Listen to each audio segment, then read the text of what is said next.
spacecraft. There they are exiting the Falcon support building, which is just about a half-mile away from their launch site, which was the historic Launch Pad 39A at Kennedy Space Center. That walkout moment is so iconic. It is part of every tradition of spaceflight. I love seeing it. So is this, actually. We've got a member of our closeout crew there with our two of our astronauts headed over to the pad in those two iconic Teslas. We've got our commander there looking very happy. Those smiles. Yeah, the crew getting to see Falcon 9 from the base before riding that elevator up to space. You can see we're also introducing a new tradition here. Each of our crew members has a boarding pass. Peggy's is gold because she is a frequent flyer on the Dragon spacecraft. So they're presenting those to the closeout team before signing the White Room wall. And then ingressing or entering the capsule and getting ready for liftoff. We did have an on-time liftoff yesterday at 2:31 a.m. Eastern. And ever since then, so now for more than 24 hours, our AX-4 crew has been on their way to the International Space Station. Those boarding passes, as you just mentioned, are a fun tradition that adds to the layers of... We can confirm we have intercom checks for all 4 seats now.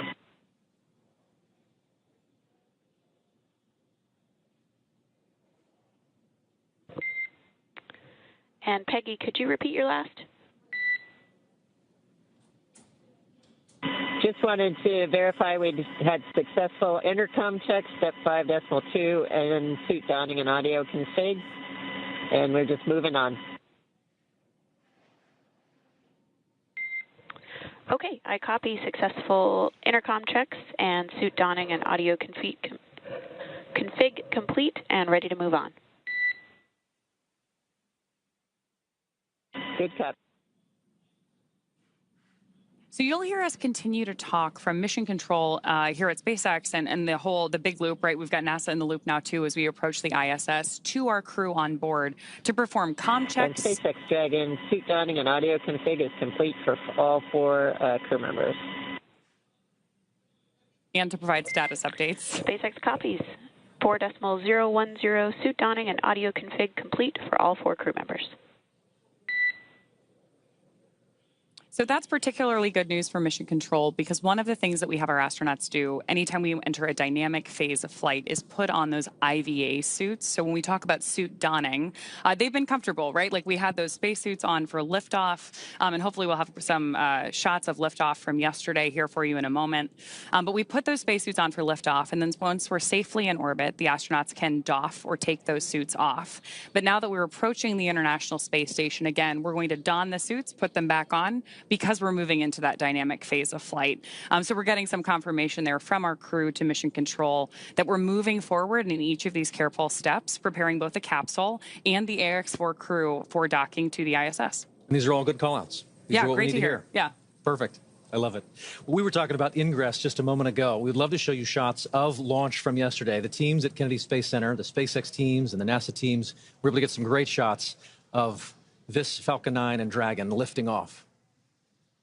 This was also the second liftoff and landing for our booster yesterday, so pretty exciting to see that flight-proven launch vehicle once again flying from 39A. And there you have it, Grace taking to the air for the very first time. That's a good point, Paul. This is our 5th and final Dragon in the fleet, which received its name yesterday from our commander, Peggy Whitson. Great shots of our crew there on their way up to space yesterday.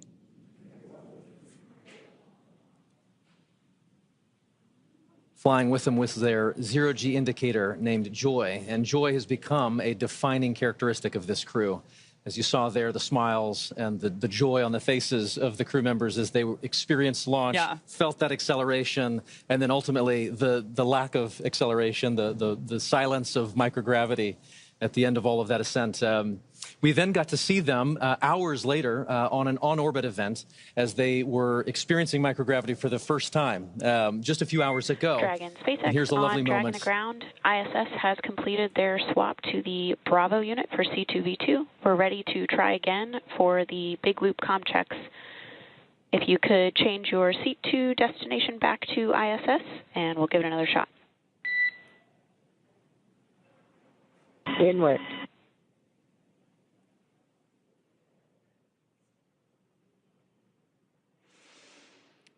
So Joseph mentioned this earlier, but C2V2 stands for Common Communications for Visiting Vehicles.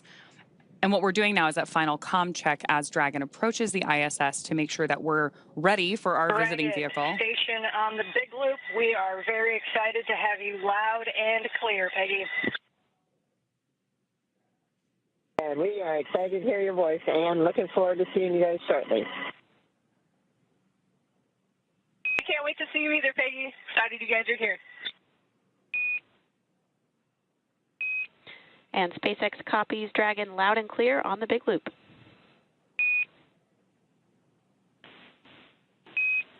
And Houston copies SpaceX, ISS, and Dragon on the Big Loop.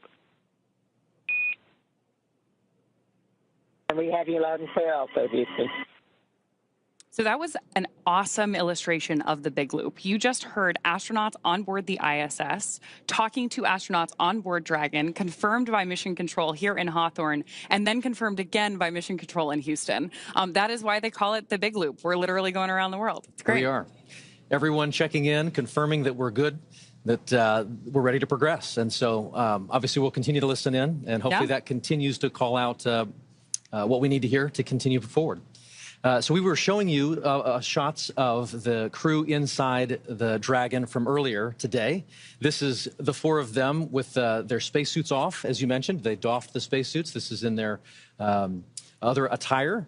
And this was each of them taking a moment to speak to their country in their own language, as well as just acknowledge what it was like to see Earth Dragon, for the first time out those windows. On the Big Loop, you are go to begin your suit leak check procedure 4.011.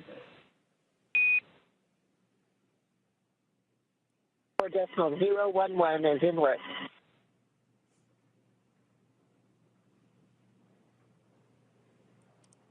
So good news there that our crew is moving forward with additional checks on board. We're obviously working a lot of different procedures here, too. You'll hear our team call out a series of different numbers. They're all carefully enumerated procedures that we step through to make sure that we don't miss anything in any of the steps it's going to take us to get to the ISS safely. Speaking of which, just in case you're just joining us, it would be good to go over many of the steps it took us to get to this point. Yesterday was launch day. Axiom-4 marks SpaceX's 18th human spaceflight launch overall. Including Axiom-4, Falcon 9 has supported 48 missions to the ISS with our Dragon spacecraft, starting with our first cargo resupply mission in 2012. And since 2022, SpaceX has supported the next generation. SpaceX Dragon, we're at step 2.2, waiting to go on suit leak check on the Big Loop.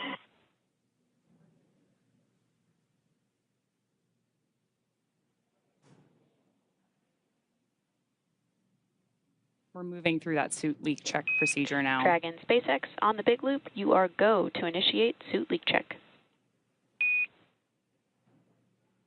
That's in work now.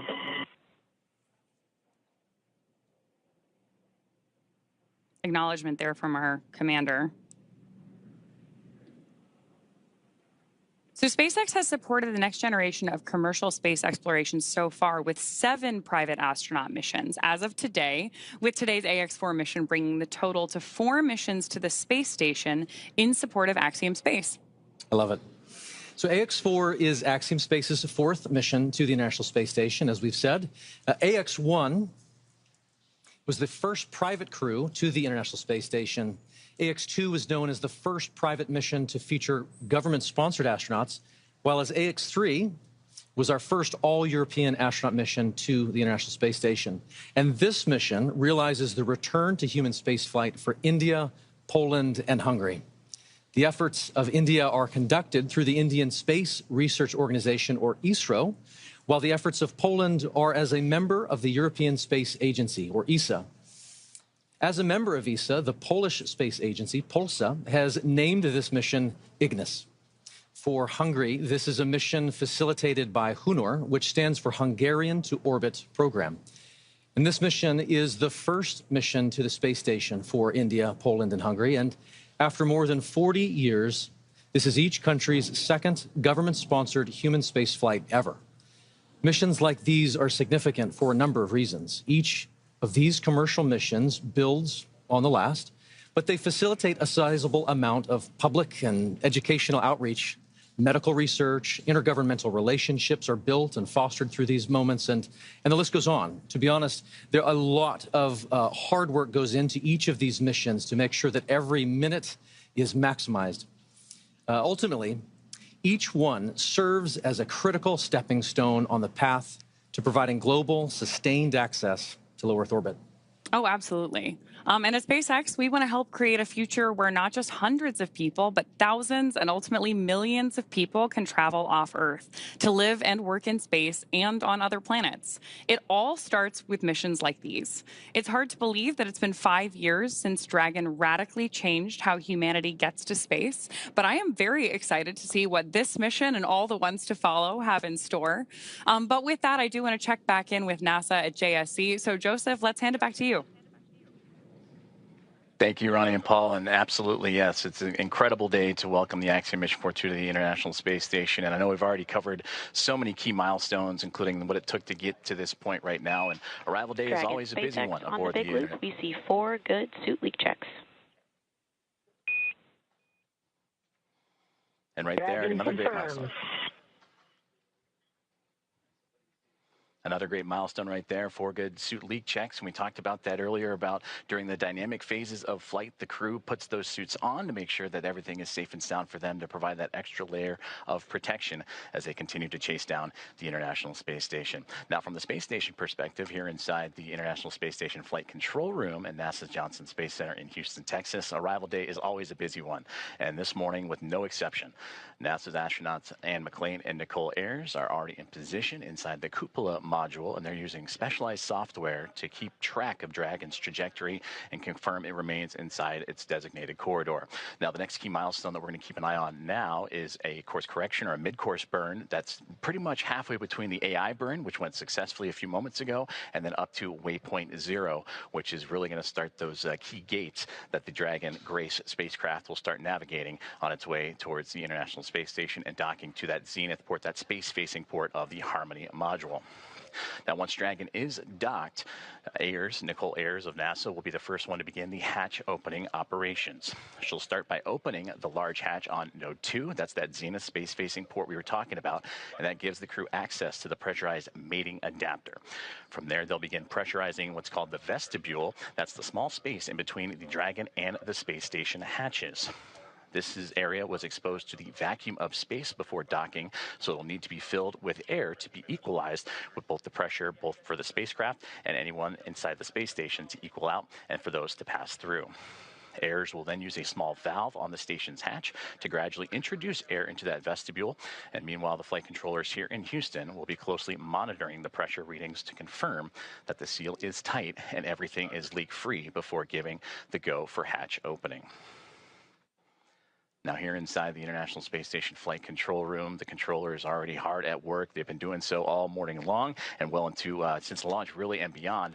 NASA Flight Director Allison Bollinger and her Athena flight team are leading operations here in the International Space Station Flight Control Room in Mission Control.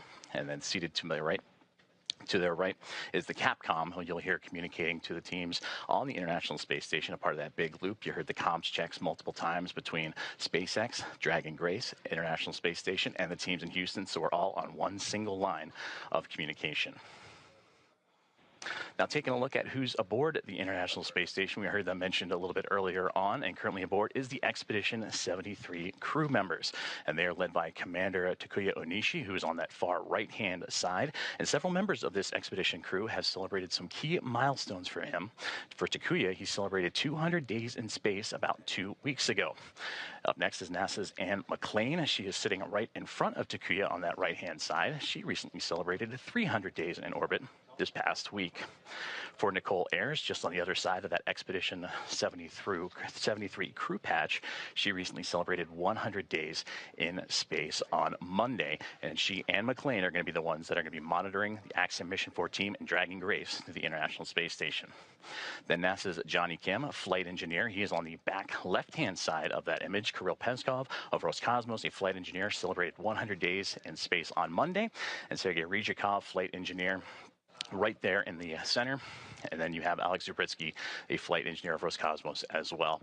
So flight controllers here in Houston have also begun the process of feathering the station's solar arrays and looking to get that multi-step procedure designed to protect the arrays from thruster plume exposure during Dragon's final approach. Now, taking a look at the updated timelines and what we're looking forward to, we're about 7 minutes away from that AI mid-course burn, and from there, about 27 minutes from that Waypoint 0 mark. And then from that point on, the space station and Dragon will continue to close the gap between each other. And then about 1 kilometer away will be the two vehicles, and that'll be in about 13 minutes from now. So again, a lot happening surrounding Dragon Grace and the Axiom-4 crew, as well as those aboard the International Space Station. We mentioned earlier that this will become a team of 11 that'll be joined together, and after docking, which right now is continuing to be adjusted, and working closer to about 5:22, approximately 5:22 a.m. Central Time. And then we'll have the hatch opening, which we just walked through the procedures of having to equalize the pressure between Dragon and Space Station so those could pass through. And then we'll have the welcome remarks shortly thereafter. So still a lot of key milestones coming up for everyone on board. But to dive deeper into that that AI mid-course burn, again, that's about the halfway point from the AI burn to Waypoint 0, and that gives Dragon the ability to perform a mid-course maneuver, and that will give them to be about 400 meters or so below the International Space Station, and then of course will swing up and over top to then line itself up for Waypoint 0, which will be again to the zenith port of the International Space Station. And from there, Dragon will execute a small mid-course maneuver, and that's just to fine-tune its approach and bring it to about that 400-meter mark and get ready for the remainder of its gates and those checkpoints it has to come to for the International Space Station and Dragon to eventually meet up. Now, about 90 minutes ahead of docking, attitude control of the International Space Station will be handed over to the Russian thruster system, giving the station a finer point capability as Dragon closes in. We're looking forward to welcoming the Axiom-4 astronauts aboard the International Space Station. Now, as we continue to get ready for that approach initiation burn, or that mid-course burn in about 5 minutes or so, we're going to continue to check in with our teams in Hawthorne and here on the ground in Houston.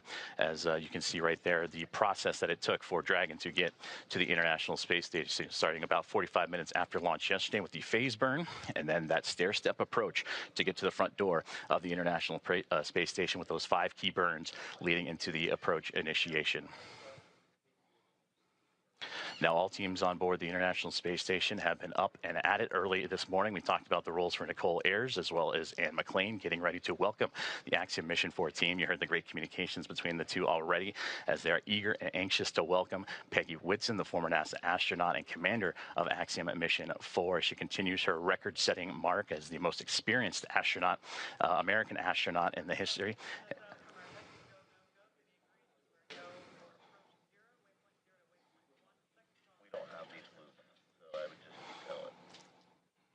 Currently listening into the loops of here, the teams on the ground as they're getting ready to do a go, no-go for Waypoint 0 and Dragon's continued approach to the International Space Station.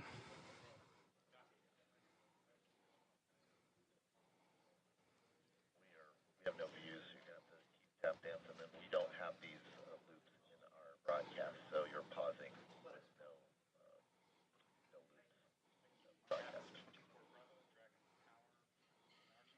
As we continue to follow along and continue to tune in, we take momentary pauses just to listen into both the big loop of communications as well as the communications here in Houston and in SpaceX. As again, the team's pulling a go, no go for the International Space Station side of things to get ready for Dragon's arrival to the International Space Station.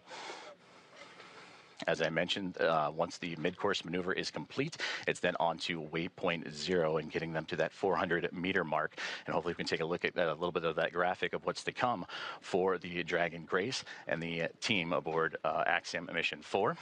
And you see there, Waypoint 0, about that 400-meter mark just outside the approach ellipsoid, that 400 kilometer by 2 kilometer by 2 kilometer invisible oval ellipsoid outside of the International Space Station, one of 2 imaginary boundaries that the Dragon will have to pass through, and then of course it'll make its way onto the keep out sphere, and that's that 400-meter mark that we've been talking about, and that's where it's zeroing in on right now. So we've completed the approach initiation burn, which had them about 7 kilometers below the International Space Station. and now about 2 minutes and 45 seconds away from that mid-course burn, and we'll continue to track as Dragon and Grace continue to fine-tune itself and get ready to go and connect itself for the International Space Station. Now, of course, before Dragon is given permission to move inside the approach ellipsoid, the spacecraft configured to be known as what is a 24-hour safe trajectory. And this means that if Dragon were to lose control in its thrusters, it would be at least 24 hours before it could move inside the approach ellipsoid again. But again, those upcoming milestones, everything continuing to press on along as Dragon, so far so good, as it continues its chase down of the International Space Station.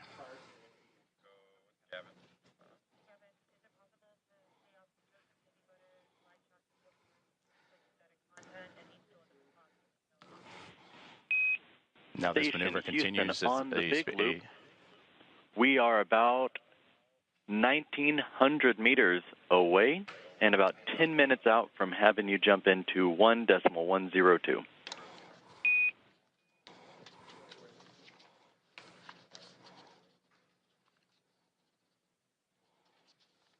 Great call outs there, as you heard the team saying, about 1,900 meters away, that all that separates the Dragon and Grace spacecraft and the International Space Station. Now, as Paul and Ronnie have mentioned, that this is the 4th private astronaut mission, the first since January of 2024, and that was when Axiom Mission 3 would arrive aboard the orbiting laboratory. Now, from AX1 through AX4, once they are aboard, the teams will have welcomed 14 different... Copies, 10 minutes. Houston Station, copy 10 minutes until step 1 of the procedure. And continuing to track about now 55 seconds away from that AI mid-course burn. And was saying from AX1 through AX4, the International Space Station will have welcomed 14 different private astronaut crew members representing 11 different nations, and showcasing again how private astronaut missions truly expand access to the space station for more nations, people, and opportunities. And we'll continue to tune into all of the loops here inside of the International Space Station flight control room as we await the AI mid-course burn. And now standing about 20 seconds away as it continues to fine-tune, Dragon Grace continues to fine-tune its path towards the International Space Station.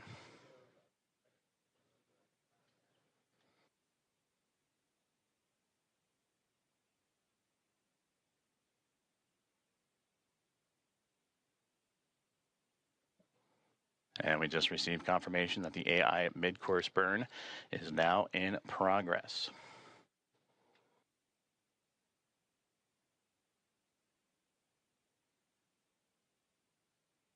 And again, this is done about halfway from our starting point, which was the approach initiation burn, and that'll get Dragon on its path towards Waypoint 0. It's just a small burn, but again, all about fine-tuning and its approach to ensure that we're targeting a precise point of about 400 meters directly below the International Space Station.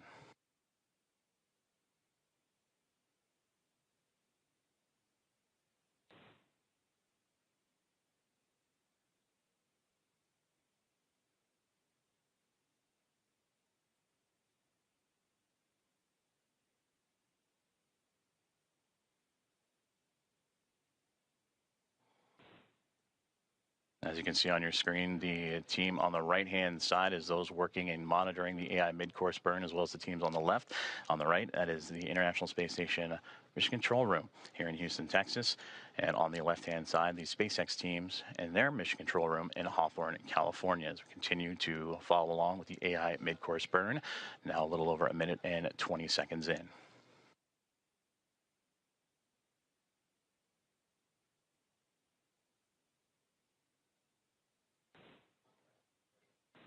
And mid-course burn has just been completed, and everything has been reported as nominal. Dragon, SpaceX on the big loop, mid-course maneuver complete. Performance was nominal. The trajectory has converged on Waypoint 0. So great news there. And Dragon copies on the big loop. And confirmation from Dragon Grace, and you heard Commander Peggy Whitson relaying down to the ground. And now the next milestone that we're zeroing in on is Waypoint 0, which will be about 18.5 minutes from now, is that slow but methodical approach for Dragon Grace and the Axiom-4 team continues to make its way towards the International Space Station. And with that, we'll check back in with Ronnie and Paul back in Hawthorne. Awesome. Thanks so much, Joseph. I'm loving all of these check-ins that we're getting about Dragon's progress on its way to station, how the crew is doing, hearing these call-outs from the nets. But I'm getting really spoiled today because you had great stories about the crew while we were here in kind of like our pre-show warm-up. And I would love to hear a little bit more about how you followed along the AX4 crew in like the 10 months leading up to this. Absolutely. And really like followed their preparations and everything that brought the crew to today. Certainly. And so there's obviously a large team that facilitates all of the operational training flow and helping prepare them for this moment. We have a unique opportunity to document that and follow that story with them quite literally around the world over the course of all of that training. And I think it's just interesting as you get to know each of the crew members, just to understand, like, in the midst of all of this operation, in the midst of all of the timing and the coordination, there's still 4 humans inside Dragon, each with their own personalities, each with their own ambitions and characteristics, and they add to what becomes the mission. In the crew, right? Exactly. Like they become one crew, which is AX4. Yeah. Absolutely. So Peggy, I would argue, is a consummate leader. I mean, if you know anything about her, you likely know she has record after record of human spaceflight, and it is. And here we are actually seeing some views of the ISS, of the International Space Station, from Dragon. And yet, as I was saying, with Peggy, if you know her, she obviously has all of these records for human spaceflight, and it is certainly not a surprise at all that she is an inductee into the 2025 Astronaut Hall of Fame. And yet, if you get a chance to get to know her, you quickly realize she's not just about those individual accolades. She is about the team and team efforts. She wants to build teams and take them to space. And so certainly we've had the honor of following her around the world, preparing for 2 Axiom space missions, both AX2 and now AX4. And it is remarkable how she commands every room she walks in without taking over. She just exudes this steady confidence that people respond to. Speaking of how she is commanding the capsule, we just had a great shot of her inside of the Dragon spacecraft, looking up at those touchscreen displays. And so we're going to keep bringing you views like the one we have on your screen right now of the International Space Station whenever we have ground station coverage. When we have good views, we'll obviously share them with you. This one is particularly cool because we're watching the International Space Station come into focus through a camera that is under Dragon's nose cone. So right after we got through launch and orbital insertion yesterday, we deployed the nose cone and exposed those docking hooks that we're going to use for the hard capture. Station Houston on the big loop. Dragon range is approximately 1,000 meters. Monitor long-range approach per steps 1 to 4 in 1.102 Dragon approach and retreat monitoring. ISS crew is now primed for vehicle approach monitoring.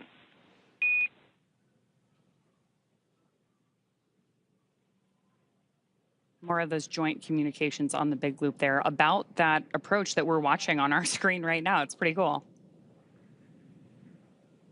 Absolutely. And it looks as though Dragon is currently underneath the International Space Station. We're looking almost up at it from underneath.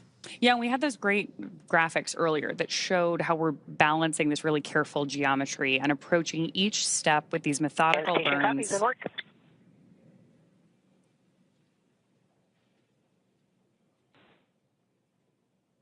Acknowledgement from our commander there. So we're stepping through each of these really methodical burns of those Draco thrusters on board Dragon. There are 16 of those thrusters around the spacecraft, and we use them for these careful, fine-tuned maneuvering once we get to orbit. So right now on our screen, we've got our commander, Peggy Whitson, and our pilot, Shubhanshu Shukla. And you got a chance to chat with Shukes in the lead up to this launch too, right? Absolutely. He is such a unique, quiet force. He is witty and smart, and I tell you, 3 steps ahead of any given moment, and you don't even realize it. He's already there. He has said that his career is defined by simply saying yes, which I thought was so interesting and powerful and simple. I mean, effectively, he was saying that every opportunity, whether it was to get a chance to learn to fly or join the military or even pursue this mission, he simply said yes. And in doing so, he walked through the door and made the most of it. No matter what he's faced alongside this crew, from days of poor weather out at the Knowles expedition, which is the National Outdoor Leadership School, to processing kind of the immense volume of procedures that must be taken on and understood across all of the myriad of procedures that one must understand and become proficient on for this kind of a space flight. In the midst of all of that, he has remained calm and collected, and quite honestly, it just made it look easy. And what's more, he has this unwavering spirit about him that just invites everyone around him to step up and into their roles effectively. It's awesome to hear these stories about the way this crew really came together and everything that brought them to the mission today. For those of you who are just joining us, we have some great graphics along the base of your screen to help you follow along the mission the same way that we have been eagerly following it for the last several weeks, really, in the lead up to today. So along the bottom left-hand corner, we've got some telemetry on where our Dragon spacecraft is, including its speed and altitude. And then on the bottom right-hand corner of the screen, you actually see our location around the Earth. And that rightmost corner is the firing of those Draco thrusters on board. And right now we're getting great views from inside the spacecraft of our crew working with those touchscreen displays, stepping through these checklists. And now we're getting our first views from station looking down at Dragon, which is always my favorite moment of docking. Absolutely. Because you know that the astronauts on board the International Space Station are, we heard it in their voices earlier, are excited for this crew to be on board. It's also one of the few moments where you really get a sense of the speed and the scale of all of this operation, right? Seeing the Earth just roll behind with those clouds, you suddenly get a sense of perspective that is just unlike anything else. Yeah, absolutely. And one of the things that we're doing here and why we're moving so carefully through each of these maneuvers is that, as you've noted here, these spacecraft, both the International Space Station and Dragon, are still moving really fast. So we need them to approach each other with a relative speed that's very gentle so that that docking is smooth and steady, just the way that we intend it to be. But we're still moving like 17,500 miles per hour, lapping the Earth every 90 minutes. So this is a very high speed but careful maneuver to make sure that we get our entire crew safely aboard the International Space Station. Absolutely intricate, methodical, one step at a time. There you go. Speaking of people who are particularly methodical, you were mentioning that Sławomir is like very deliberate in his actions and his lead up to everything with the crew earlier. Sław, yes, as he likes to, as we like to call him, Sławomir Uznanski-Wiśniewski, is quite a lot to say. So they've you know, quite poignantly call him Sław. He is brilliant, and I tell you, but more specifically, Dragon, SpaceX on the big loop. I'll pause here. Ground is go for approach 0. Burn is enabled. Maneuver start time is 9:34 Zulu. As a reminder, Dragon will nominally continue approach through Waypoint 1 toward Waypoint 2 without stopping at Waypoint 1.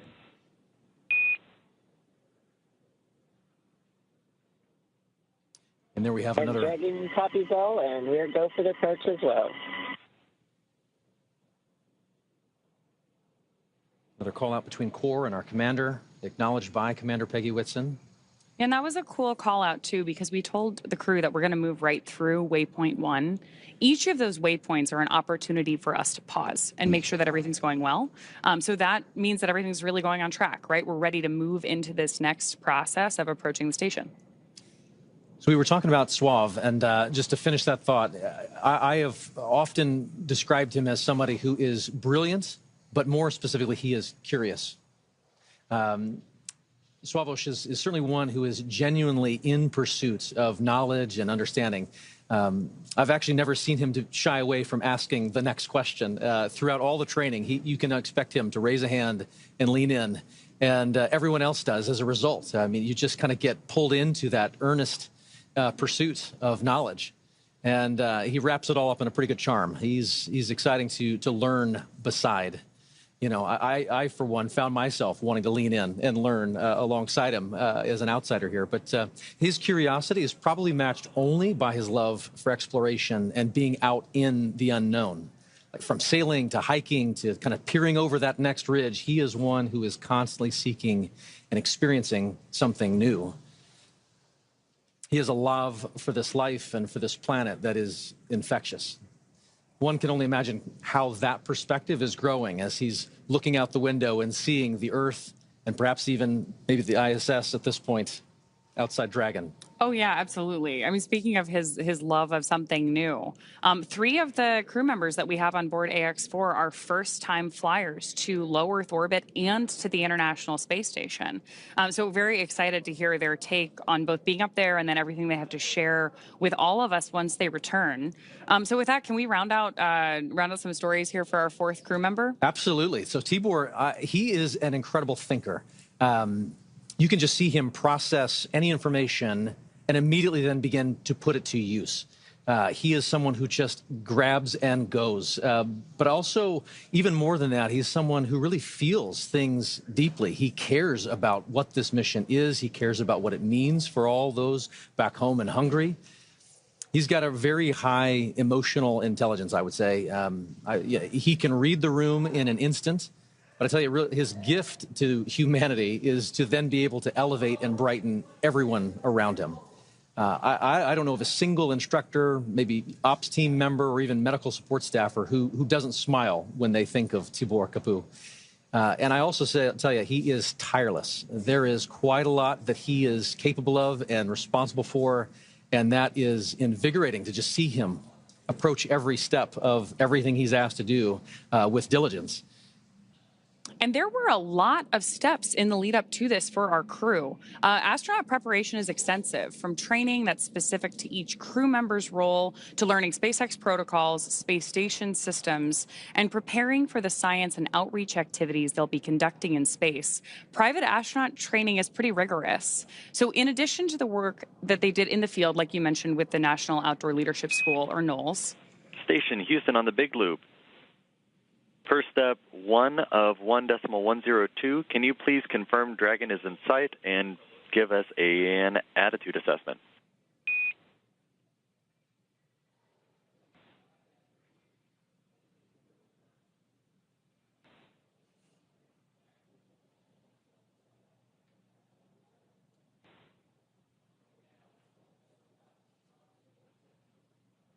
So we are standing by for that update there on the attitude of the spacecraft. Attitude, when we're talking about space travel, means the position of the spacecraft.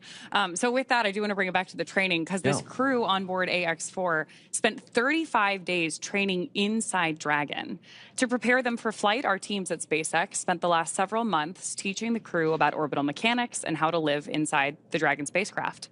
Well, this was more of a review for Peggy Whitson. For the rest of the crew, as we mentioned, this is their first time flying to space. Our training program includes nearly 100 different lessons covering all aspects of the flight. The crew spent time inside our Dragon training spacecraft to run simulations of ascent, space station rendezvous, which we are doing right now, and reentry.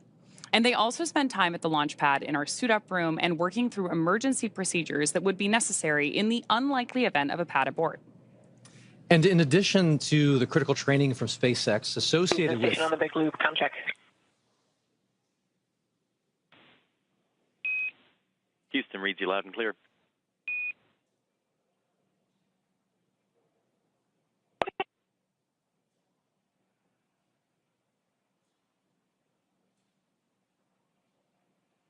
And as we were saying, in addition to the critical training from SpaceX associated with all of these dynamic phases of ascent and return, Axiom Space has facilitated a host of training efforts since August over these last 10 months to ensure that the crew and all of those who support them are ready Station for this Houston mission. on the Big Loop. We did not copy your last.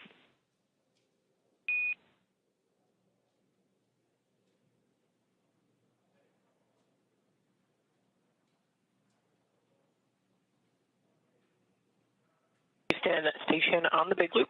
We have Dragon in sight, and attitude looks nominal.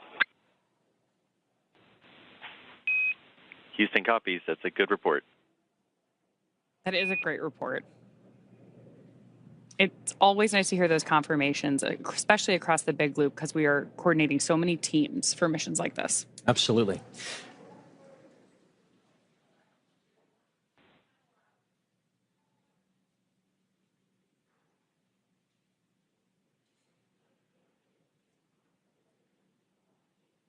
Looking at the graphics at the bottom of the screen, you can see where Dragon is over the Earth. And from my vantage point, I believe that is just east of Africa.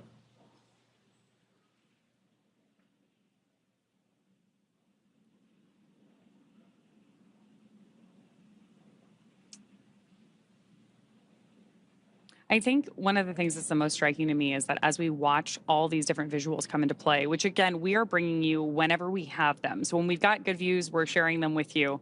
We're really seeing how quickly Dragon is approaching the station.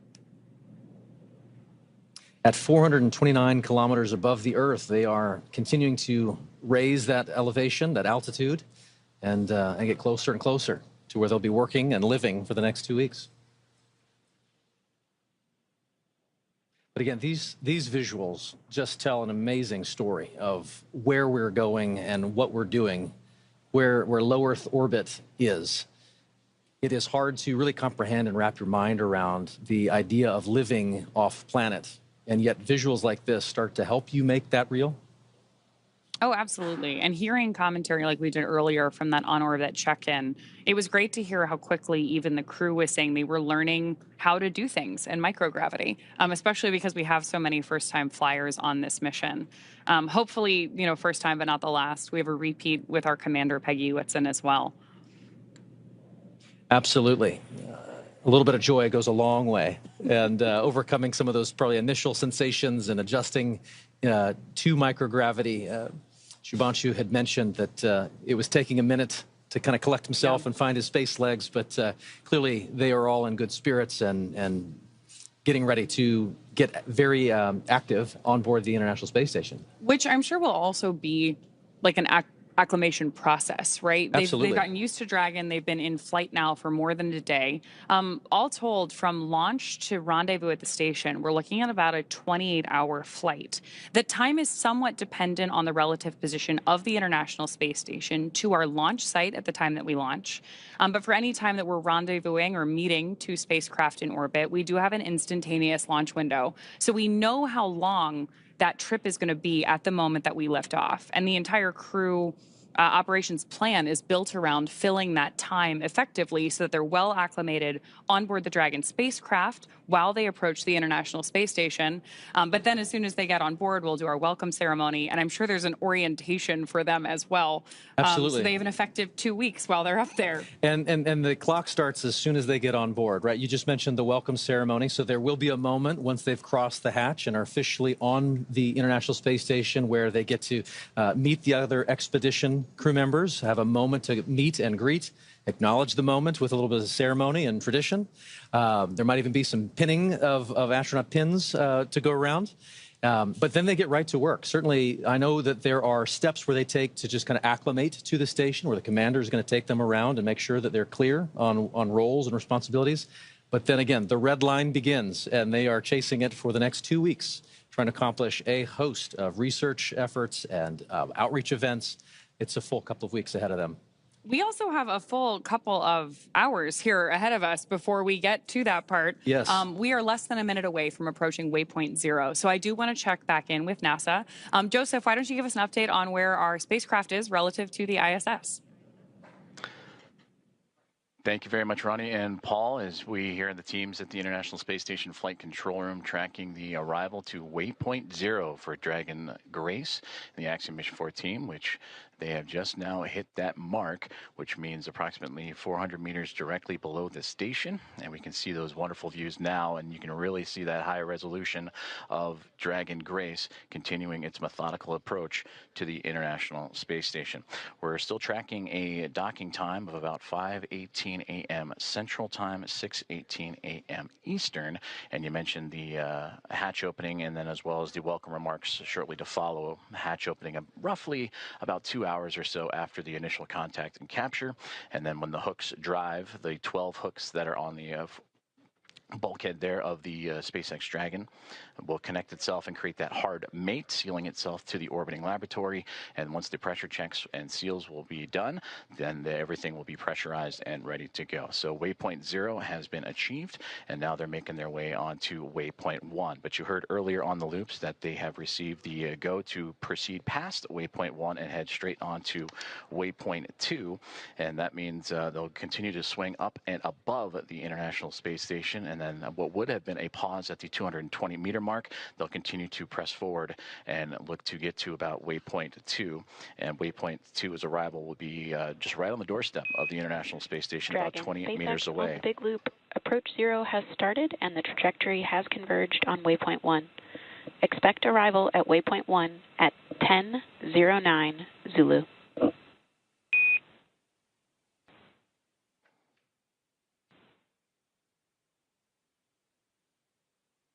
Expecting arrival at Waypoint 1 at 10:09 Zulu.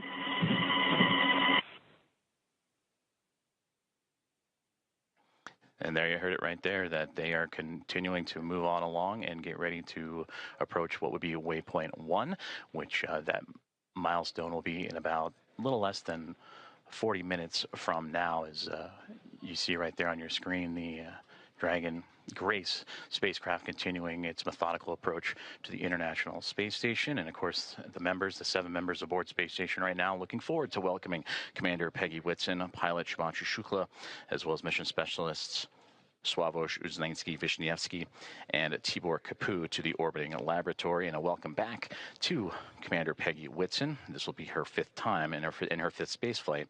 All of her space flights, what are the previous 3 with NASA and now 2 with Axiom Space, all key components and key missions involving the International Space Station.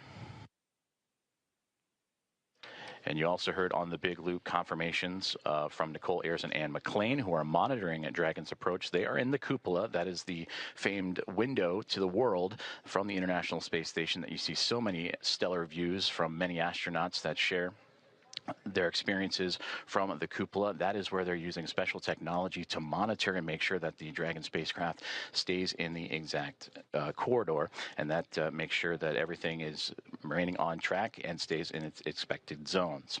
Now, as we continue to march towards Waypoint 1, and again, they will bypass Waypoint 1 unless they need to make that pit stop to make sure everything is fine-tuned and ready. Once Dragon continues through Waypoint 1, Waypoint 2, and then eventual capture, Nicole Ayers will be the primed NASA astronaut to start the hatch opening process. And that'll begin by opening the large hatch on the Node 2 Zenith port. That is the port facing outer space, and that gives them access to the pressurized mating adapter. And there, Ayers and McLean and company will then move in and make sure that everything is sealed up once checks have been done and the relative dampening motion has been removed between Dragon and its connection to the International Space Station. And Ayers will pressurize the vestibule, and that is the small space between the hatches of the Dragon spacecraft and the space station. Now, that vestibule has been exposed to the vacuum of space, and that was all due to prior to docking. So the crew will need to fill it with air to make sure its pressure is nearly equal with the atmospheric pressure on Dragon and in the station. That pressure, similar to what we experience here on Earth at sea level, about 14 psi is what they need to bring it up to, again, from the vacuum of space. And that's where Ayers will use a small valve on that station's hatch to slowly introduce the air into the vestibule, and flight controllers here in Houston will monitor and verify that pressure readings, and everything is making sure to be leak-free before we get ready to open up the hatches. As you can see, Space Dragon Grace making its way with the nose cone open, and you can see that strobe in the middle.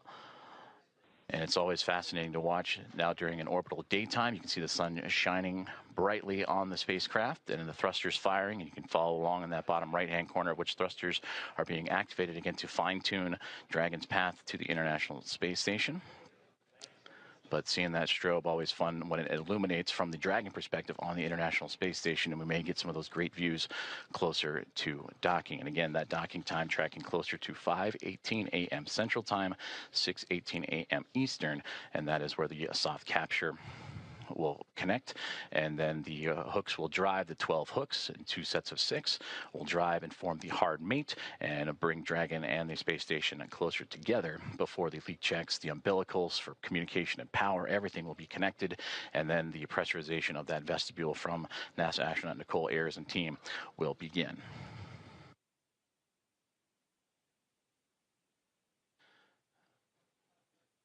About 36 minutes from now, Dragon spacecraft will reach its Waypoint 1 mark. And again, that's where the spacecraft will swing up and above the International Space Station, as it'll be docking to the space-facing or zenith port of the Harmony module.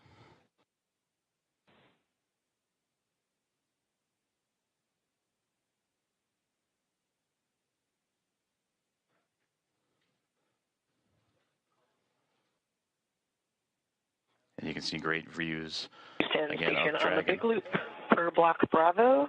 Dragon attitude is as expected. Houston copies. Thank you.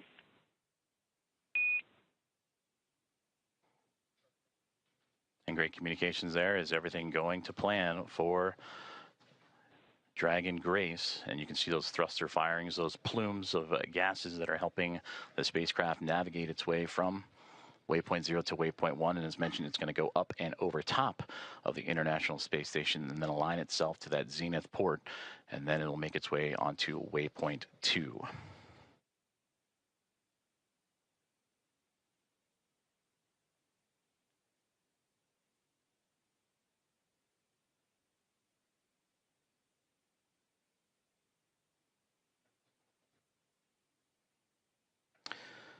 As mentioned previously, all visiting vehicles that arrive to the International Space Station take this phased approach when going to the orbiting laboratory, stopping at those predetermined gates. And that's for teams here on the ground, both in SpaceX and in Houston, to run quick checks on vehicle performance before approaching the laboratory.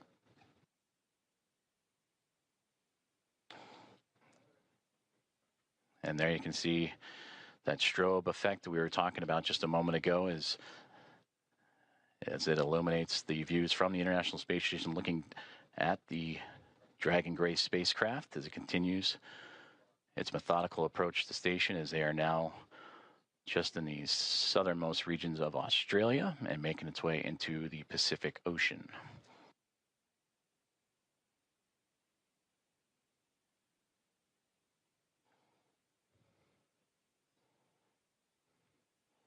Both Dragon and Station just began an orbital nighttime period, so we'll continue to lean on that strobe effect on the spacecraft to follow along.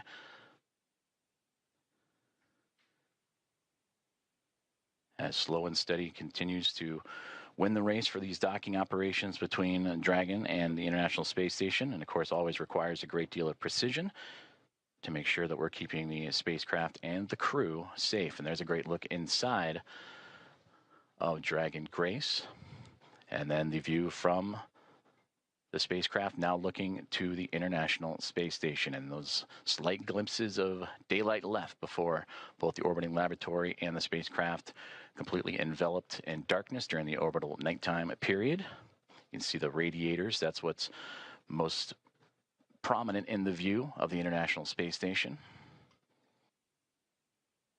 And at the very top of this view of the International Space Station, you can see what was Dragon Endurance. That is the Dragon spacecraft vehicle that Crew 10 took to the International Space Station back in March.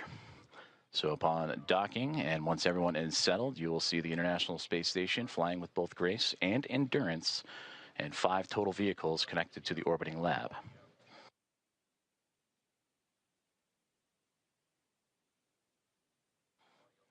View inside of the Dragon spacecraft, and you see from just over the shoulder of Peggy Whitson and Shubhanshu Shukla, the commander and pilot, as they are continuing to monitor the progress of the spacecraft. And there, the final faint views of the International Space Station before the orbital nighttime period. And as mentioned, these two chasing each other just off the southeast coast of Australia as we speak.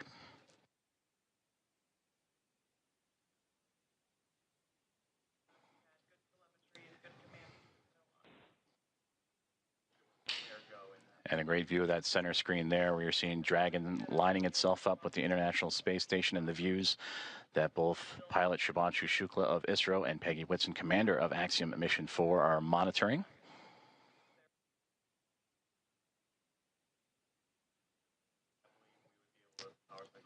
Now approaching about 31 minutes until we reach Waypoint 1.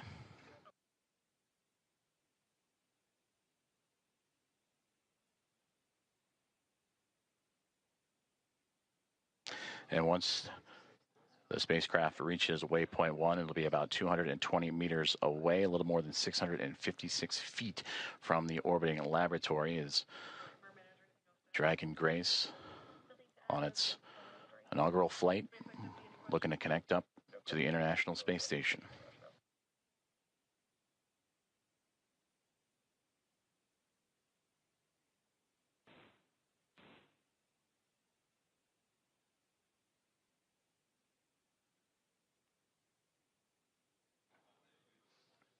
Before we reach Waypoint 1, which will be in about 30 minutes from now, the teams here on the ground, about 10 minutes outside of that milestone, will conduct a go, no-go poll, which we've been talking about throughout today's broadcast, just that step-by-step process, that slow and steady methodical maneuvering of the spacecraft to connect to the orbiting laboratory.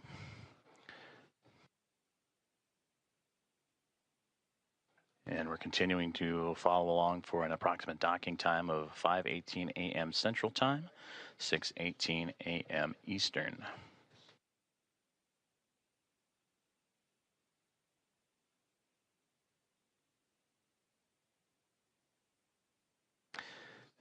And the only light you're seeing from that shot was bouncing off of the International Space Station and what it provided, but now inside Dragon Grace and its Axiom Mission 4 crew of Peggy Whitson, commander, Shubhanshu Shukla, pilot. That's who you see in the field of view there, just that over-the-shoulder shot as they monitor Dragon's maneuvering towards the space station, but also joined alongside by mission specialist Sławomir Uznański-Wiśniewski and Tibor Kapu, respectively, of ESA and Hunor.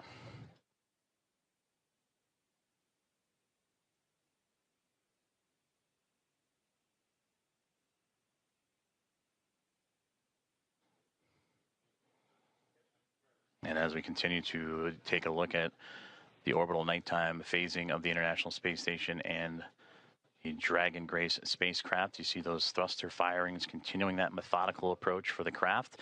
But you can also see in that left-hand side the speed of which they are traveling, the Dragon spacecraft at that, as it makes, again, it's starting to steady out and that slow push towards the orbiting laboratory, 428 kilometers above Earth.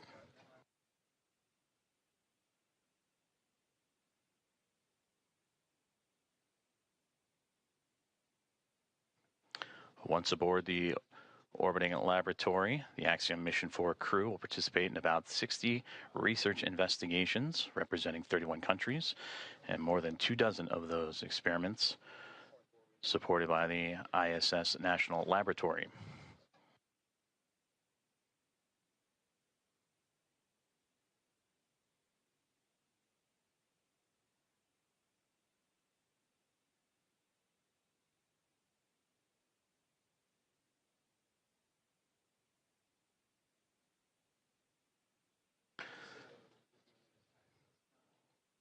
And there's a live look at the teams here on the ground. On the left-hand side, that is Mission Control in SpaceX, Hawthorne, California, following along with Dragon's progress, I should say.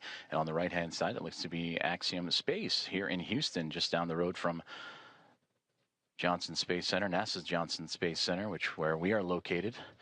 And the International Space Station Flight Control Room, all three teams working together in integrated operations. That began just before we went live for today's broadcast. We're all three monitoring the progress of the Dragon spacecraft to the International Space Station.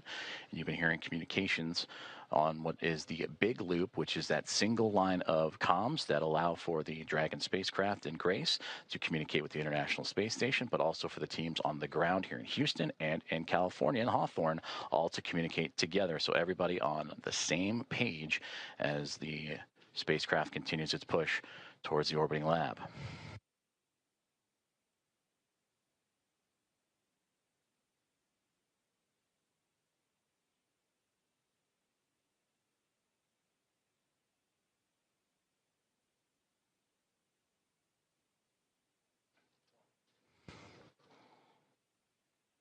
We are about 26 minutes away, a little bit north of that, until we reach Waypoint 1 for Dragon Grace. As you can see, some of that telemetry and data populating the screens inside of the spacecraft that the team on board are carefully monitoring. And this is the view from the Dragon spacecraft looking up at the International Space Station, as these two now making their way into the southernmost regions of the Pacific Ocean, having just passed underneath the south and then the southeast of Australia. They will continue into an orbital nighttime period until they reach roughly about the east coast of North America, and then you'll get some of those great views of the sunlight radiating over top of both of the craft.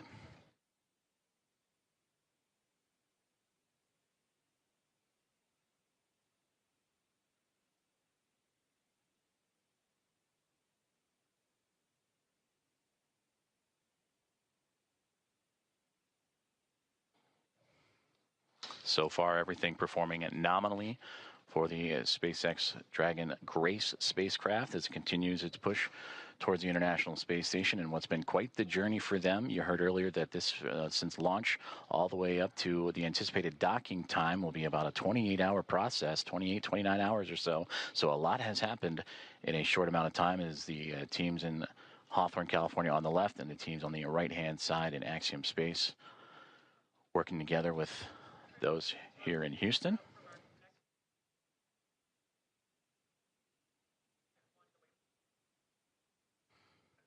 And those teams right now communicating with each other on those internal communications loops that we monitor and follow along with as they now prepare the teams for Waypoint 1 about 24 minutes from now. The go, no go for that will be in about 15 minutes or so.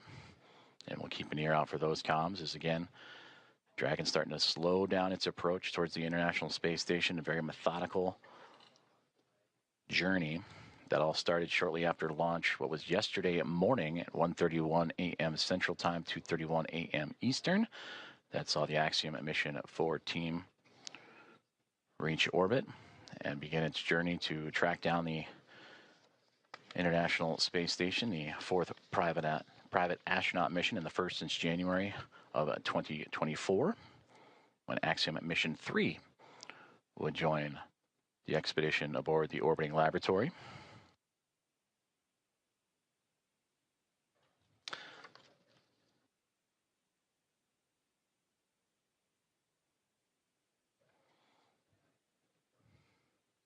On board the International Space Station, the crews, they were up and got right into preparing for Dragon's arrival. NASA's Anne McClain and Nicole Ayers, who you've heard at times on the big communications loop talking to all parties.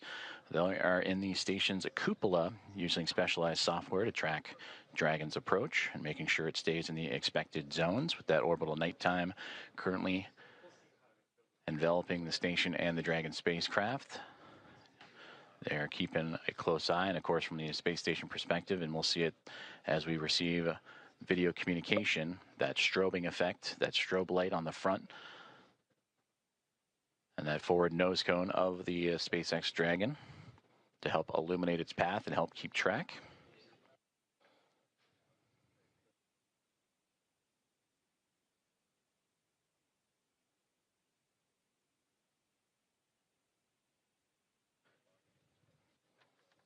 Earlier, we also received that as the Dragon spacecraft makes its way towards Waypoint 1 about 22 minutes from now, that the teams on the ground were looking to bypass this milestone, but will again do a go, no go poll, make sure everything looks exactly as it should before allowing that bypass of the spacecraft, and then its maneuver up and over top of the International Space Station, and then proceeding onto Waypoint 2.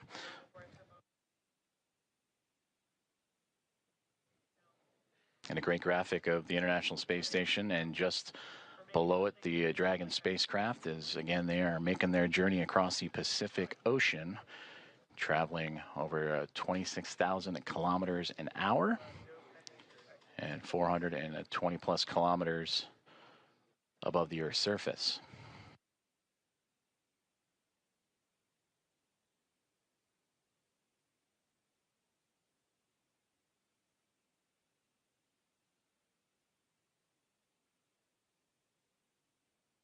We've been talking about that methodical approach for the Dragon spacecraft that started immediately, or 45 minutes or so immediately after launch yesterday morning, in which they would execute a series of burns from the phase burn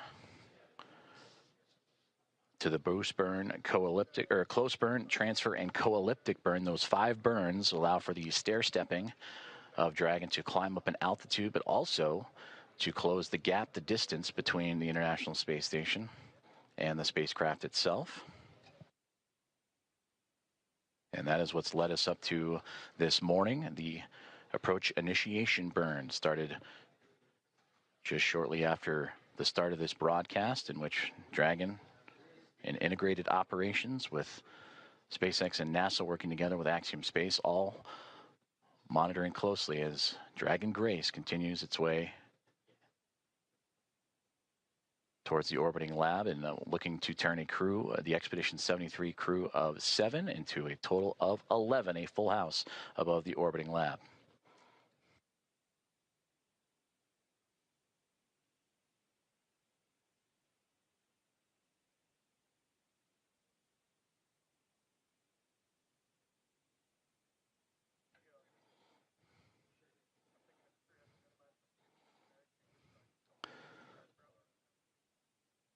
Now inside 20 minutes to the Waypoint 1 arrival.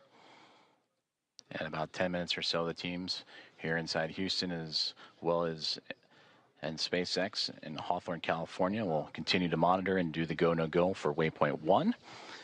And if everything is on track, they'll continue to proceed through Waypoint 1 onto Waypoint 2. And Waypoint 2 has them right on the doorstep of the International Space Station, about 20 meters out when they arrive to that waypoint, a little more than 65 feet away.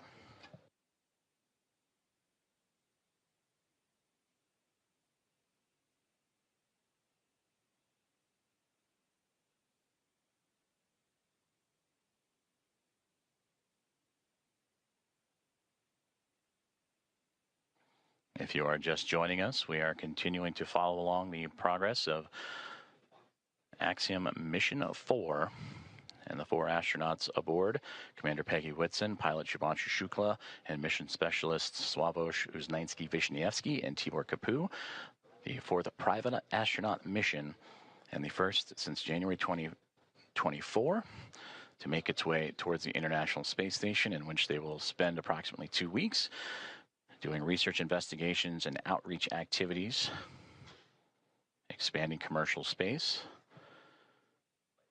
We are tracking a docking time of approximately 5:18 a.m. Central Time, 6:18 a.m. Eastern. The next key milestone that we are keeping an eye on is the arrival of the spacecraft to Waypoint 1.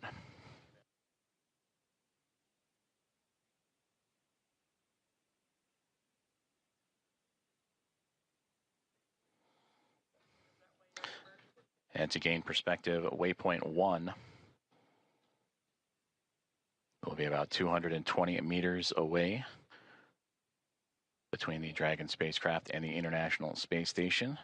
And that's the second checkpoint. They have already reached Waypoint 0 to begin this process. Waypoint 0, Waypoint 1, and then on to Waypoint 2, which we mentioned is about 20 meters away.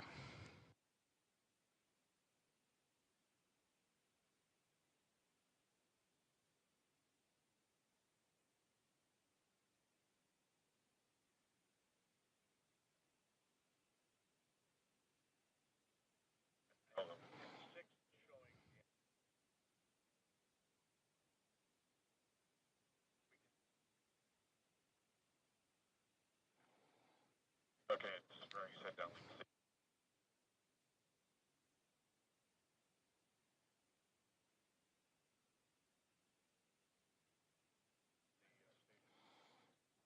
Great views there from the International Space Station, looking at the Dragon Grace spacecraft, that strobe light illuminating its path, as well as the port and starboard side lights. The red and green that you see on your screen is both the International Space Station and Dragon Grace in an orbital nighttime period. They're actually crossing over the Pacific Ocean, about to cross over the equator, and then eventually make its way over the west coast of North America.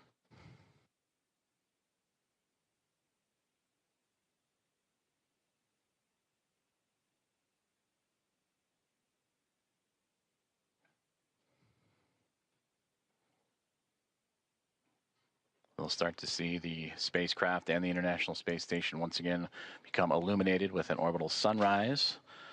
In a few more moments, that'll occur as they continue their journey over the Pacific Ocean. And for the Dragon spacecraft approaching Waypoint 1, now about 15 minutes from that point.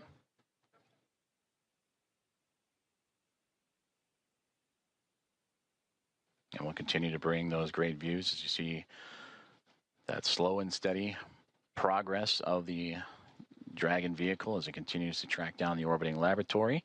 And on your screen, you see the speed and altitude, where it is over the Earth in current relation. But on that far right-hand side, that's the thruster firings. And you just see those illuminate every so often as Dragon continues to fine-tune its path towards the International Space Station.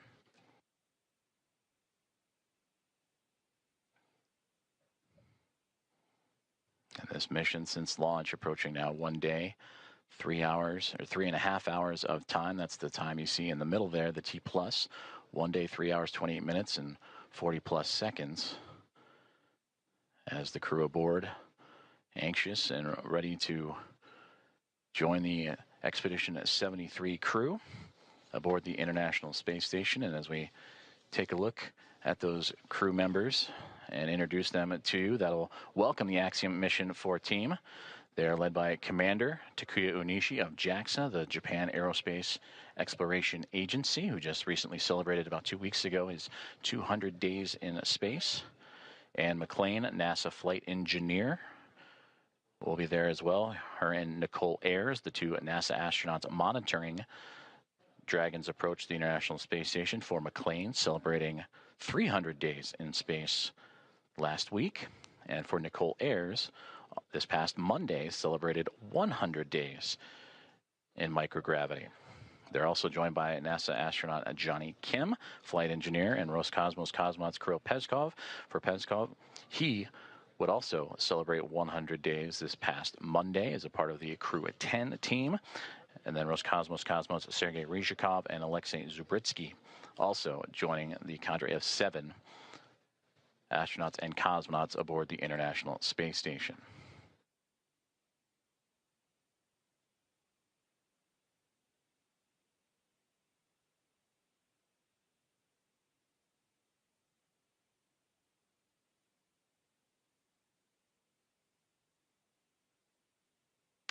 We mentioned earlier, this is the 4th private astronaut mission to the International Space Station, and the first since January of 2024, since Axiom Mission 3, from the Axiom Mission 1 now through Axiom Mission 4. The International Space Station will have welcomed 14 different private astronaut crew members representing 111 different nations, and showcasing how these private astronaut missions truly expand access to the space station for more nations, people, and opportunities. And we talked about this crew, in approximately their 2 weeks on board the orbiting laboratory, will participate in around 60 research investigations representing 31 countries, with more than 24 of those experiments sponsored by the ISS National Lab. In about 2 minutes, we'll monitor the loops and keep an ear out for the go, no-go poll on the ground for teams that'll be monitoring Dragon's approach to Waypoint 1. And that waypoint will be reached in a little less than a dozen minutes, 12 minutes from now.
This is Mission Control Houston as we are continuing to monitor the Dragon Grace spacecraft and Axiom mission 4, the private astronaut mission, as it continues its approach to the International Space Station. They have moved past Waypoint 0 and are now on its way to Waypoint 1, the second of 3 checkpoints or 3 gates for this journey for the spacecraft to the orbiting laboratory. We just received update that the new anticipated docking time, approximately 5:30 a.m. Central Time, 6:30 a.m. Eastern, as the Dragon spacecraft and the International Space Station teams here on the ground, both in Hawthorne, California for SpaceX and inside of NASA's Mission Control Houston and the International Space Station Flight Control Room, continuing to work together in communication and relay those updated data and projections and trajectory and all the information needed. So again, that docking time has been updated to now approximately 5:30 a.m. Central, 6:30 a.m. Eastern.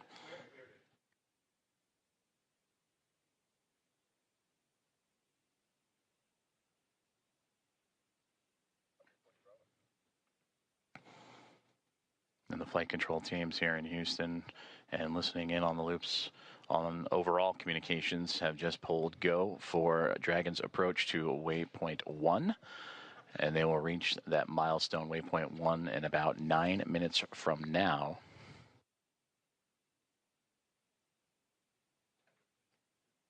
This waypoint will have the spacecraft 220 meters away from the International Space Station, a little more than 656 feet. And once it reaches that docking access, an additional go-no-go pole will be created, in which the teams will then pull for the arrival of the spacecraft to Waypoint 2. And given the go there, Dragon Grace will move to within 20 meters and a little more than 65 feet from the orbiting laboratory.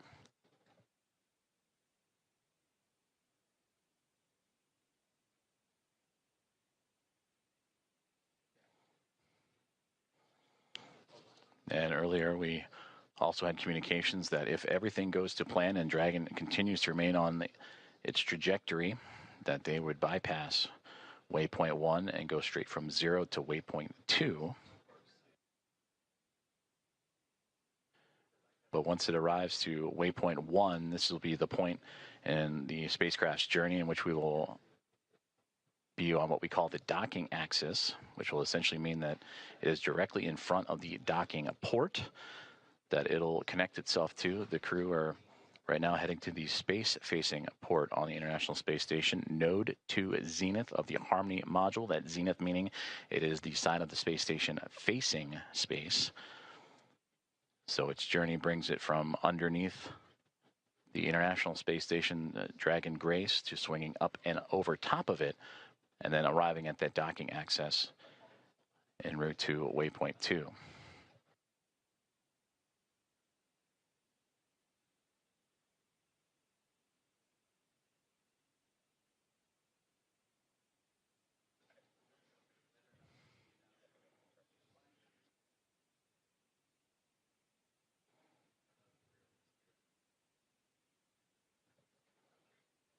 We'll continue to bring views of the International Space Station and Dragon Grace spacecraft as we receive them, as the two continuing their chase to connect up as they're now making their way towards the western coast of North America in an orbital nighttime configuration.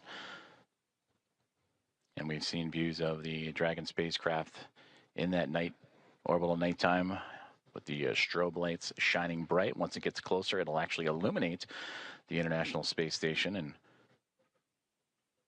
allow for greater views of the docking port itself that it'll connect to. And again, that node 2 is zenith port of the Harmony module of the space station.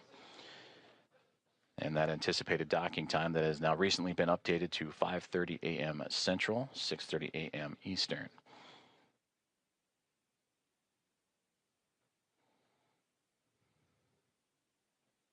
Teams on the ground have pulled go for Dragon's approach to Waypoint 1.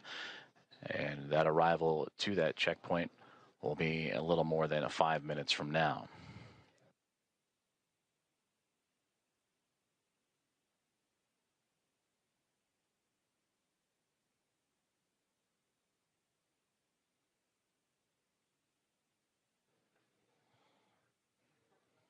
The crew inside Dragon Grace Axiom Mission 4. They are in their launch and entry suits and are ready to continue their journey towards the International Space Station. And there you see it, the view from the orbiting laboratory, looking at Dragon Grace. As you see that strobe light we were just mentioning, as it gets closer, will illuminate the side of the orbiting laboratory, as well as the port and starboard lights, the red and green. Crew in their launch and entry suits, providing that extra layer of protection of pressure, and that happens, are in them during these dynamic phases of flight.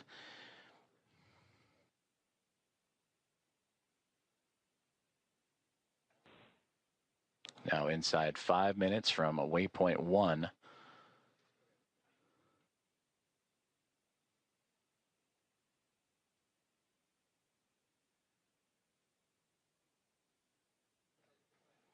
When Dragon docks to the International Space Station, there will be 5 spacecraft connected to the orbital outpost, and we'll bring the crew up to 11 crew members, and the overall total of the International Space Station to 288 visitors since 1998.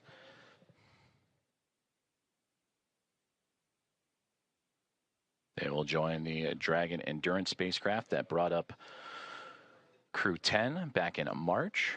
They will also join with the Soyuz MS-27, a spacecraft that brought NASA astronaut Johnny Kim to the International Space Station in early April. And then 2 cargo craft, Progress cargo craft from Roscosmos also aboard the station, and then eventually the Dragon Grace spacecraft, as we get now views inside of Dragon Grace and looking over the shoulders of Commander Peggy Whitson and pilot Shubhanshu Shukla of ISRO. And you see them adjusting their monitors as the approach continues on for Dragon. And then a great view in the middle of the screen there of the path Dragon is taking. Last time we saw inside, it was more towards the left-hand side of the screen, in which Dragon now flying up and over top of the International Space Station. And now we get great views from Dragon Grace, and there's the strobe light. You can see it ever so faintly illuminating the International Space Station as it continues. Station Houston on the big loop. Dragon is transmitting docking camera video. Please confirm video and data updating in Dragon docking monitor. Also, we have a new docking time of 10:30.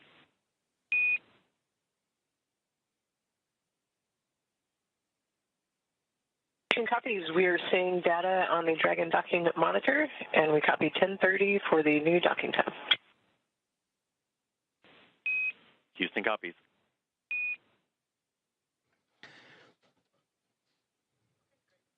Great communications there on the big loop between the teams in Houston and SpaceX, talking to Dragon Grace and the confirmations of the updated docking time. You heard the words 10:30. That's 10:30 Zulu, which Central Time is 5:30, as we had mentioned, 5:30 a.m. Central, 6:30 a.m. Eastern, as we return to that exciting view from Dragon looking up at the International Space Station. You can ever so faintly see the solar arrays coming into view, and that strobe light illuminating the radiators, which are right along that central portion and angling upward.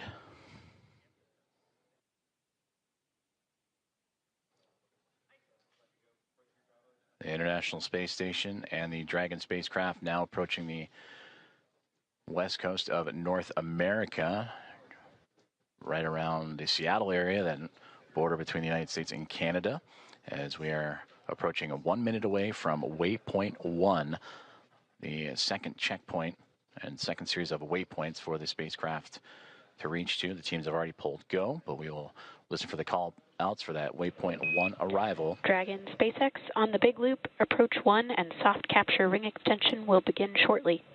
Dragon will continue approach to Waypoint 2. As a reminder, manual impulsive retreat recovery is not permitted.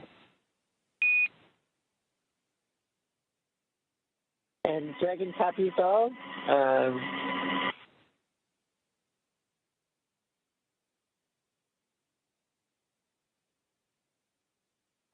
And there you heard communications on the big loop about that soft capture ring And that is the initial contact that will occur between the Dragon spacecraft and the International Space Station, a soft capture, with that soft capture ring then retracting and the 12 hooks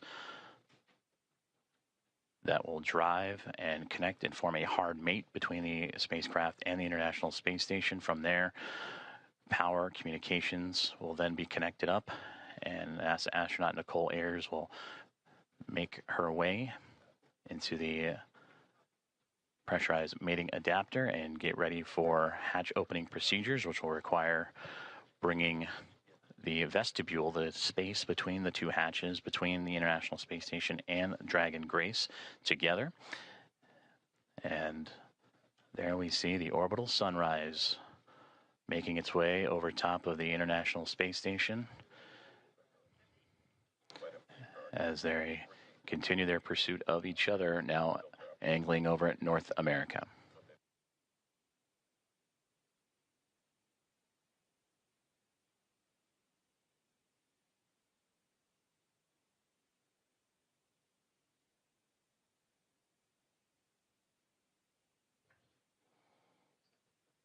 And there in the center screen, if you look at the topmost, the Dragon now perfectly aligned over top of the International Space Station, now looking down at that Node 2 Zenith port, and a great view just off the bottom portion there. That is the Dragon Endurance spacecraft that it'll be just alongside of. So Dragon has reached waypoint 0, and on initial comms earlier that the teams on the ground, once reaching waypoint 1, have been allowed to bypass that waypoint and now move on to waypoint 2, which will be in about 9 minutes from now, and targeting docking in about 14.5 minutes from there. Go, no-go polls for docking in about 7 minutes as the teams on the ground continuing to monitor Dragon's progress. And once they arrive to waypoint 2, there will be a pause, make sure everything is lined up just perfectly before that final approach and docking.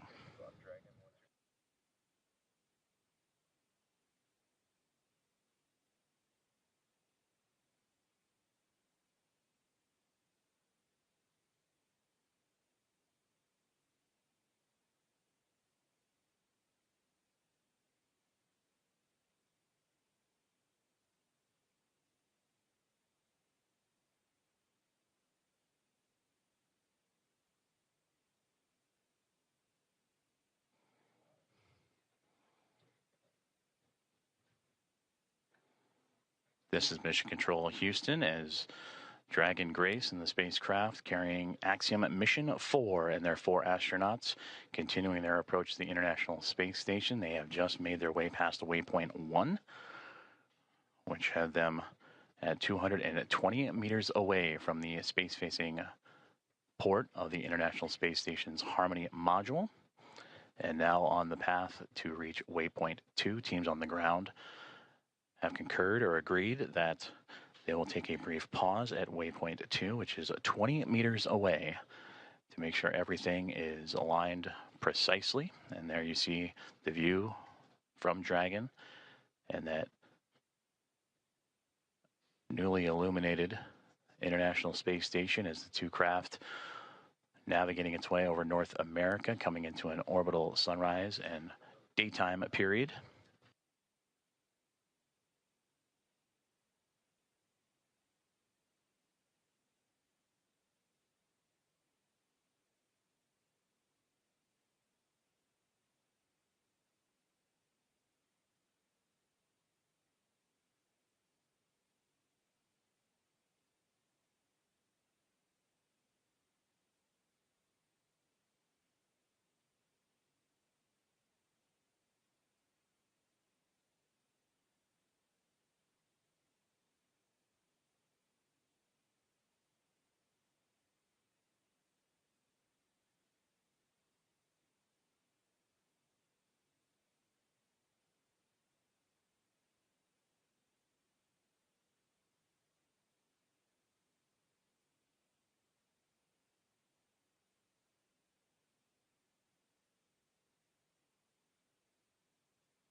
Houston station on the big loop. Dragon attitude is still as expected, and station is ready for docking. Houston copies. At Waypoint 2, Dragon will briefly pause to align for docking, then automatically resume approach.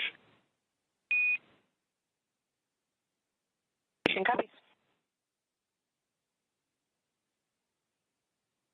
Commentator Rob.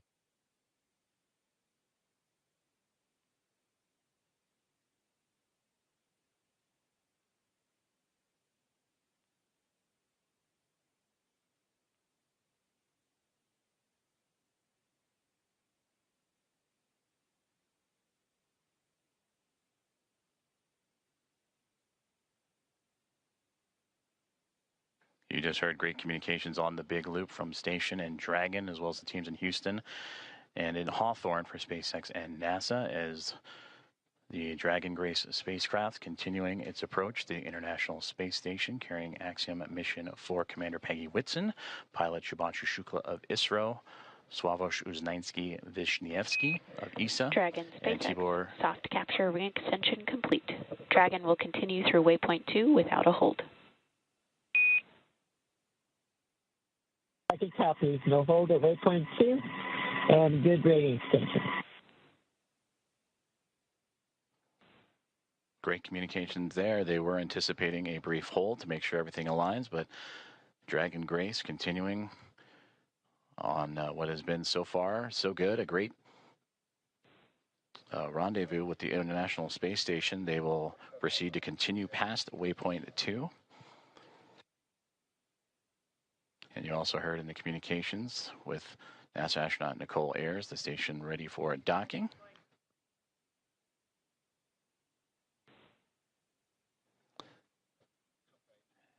And a great view of the SpaceX Dragon Grace spacecraft making its glacial approach to the International Space Station.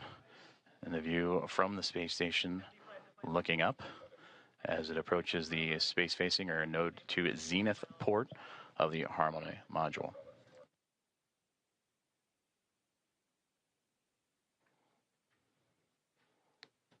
We are about 4 minutes away from the Waypoint 2 arrival, which again they are expecting to move right past through without a hold. That is at the 20-meter mark, and proceed right on into docking, a soft capture, and then soft capture ring retraction and hooks to drive.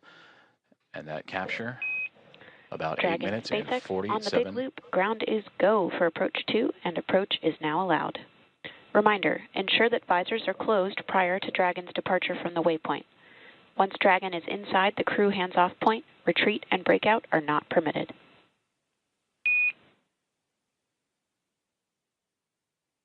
Dragon copies, and we have visors down, and we are go for docking as well. And copy on the approach. Inside 2, chop. SpaceX copies, visors down, SpaceX crew is go for docking.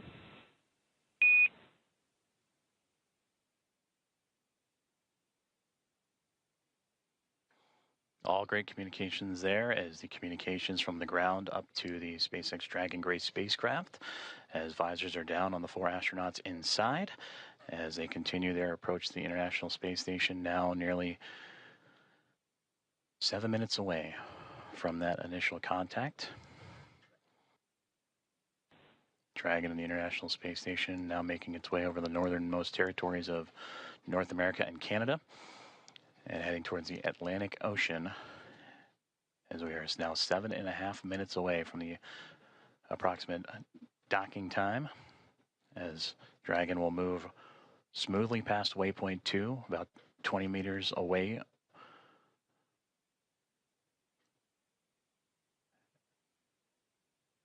And continuing its fine-tuning and approach, you see little plumes coming off the spacecraft. Again, those are those thruster firings continuing to inch and adjust the spacecraft towards the orbiting laboratory.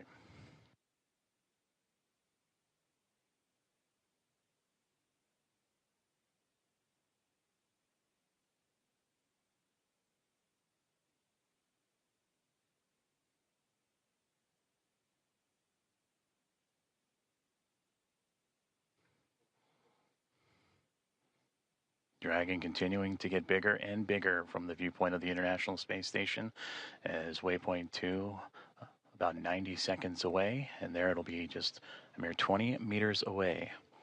And there the spacecraft will focus on aligning its docking system with the docking adapter and then fly in to make the initial contact and give us what we will call that soft capture, or the soft capture ring will retract. And then the hooks will drive to form the hard mate.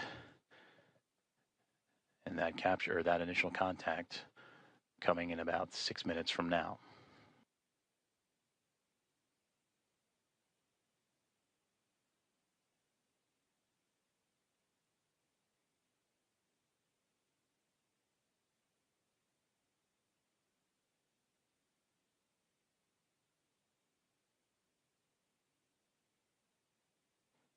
Yes, they have. I could press them. They switch it up.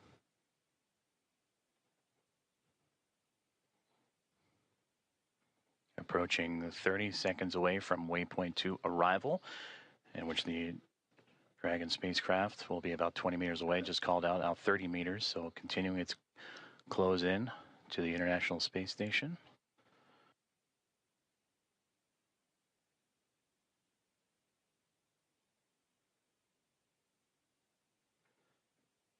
Dragon Grace now 25 meters away.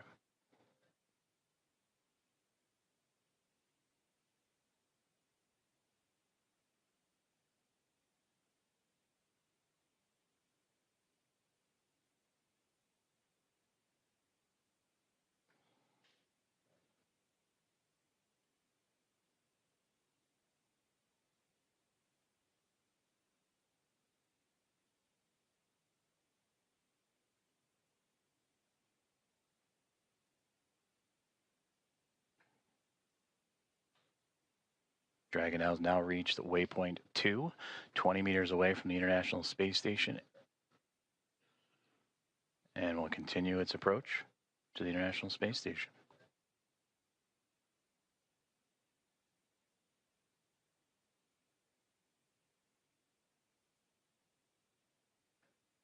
And there you can see a great view of that zenith port, that space-facing port of the International Space Station's Harmony module. As the Dragon spacecraft right now sitting at Waypoint 2, just 20 meters away.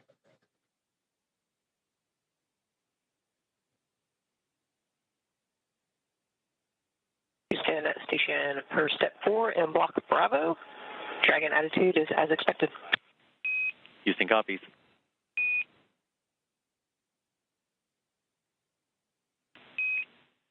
Station Houston on the big loop. Dragon is on final approach and is go for docking. Monitor per steps 5 and 6 and 1.102.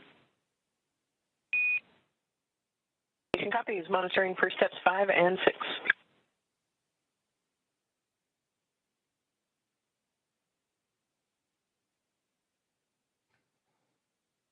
And there you heard it. The final steps relayed up to the crew for final approach and docking have been given as we continue to see Dragon Grace spacecraft close the gap between them and the International Space Station.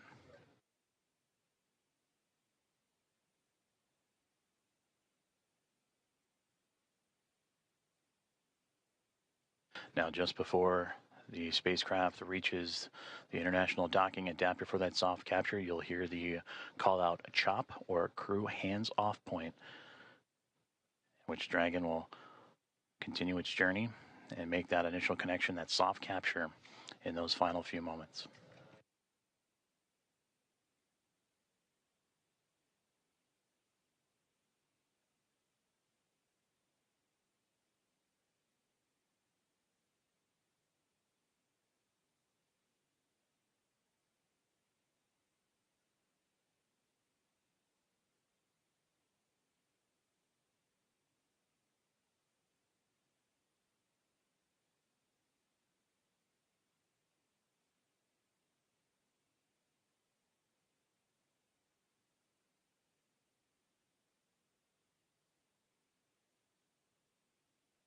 SpaceX Dragon, 10 meters. 10 meters.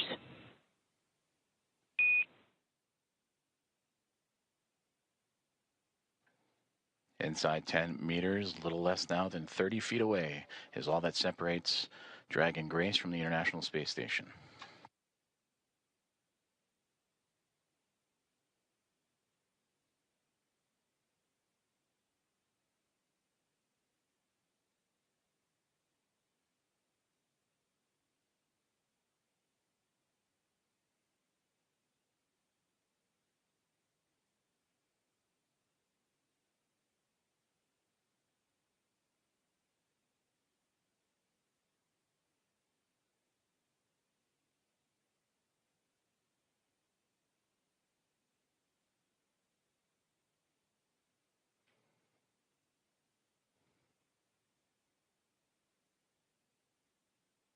Five meters. 5 meters.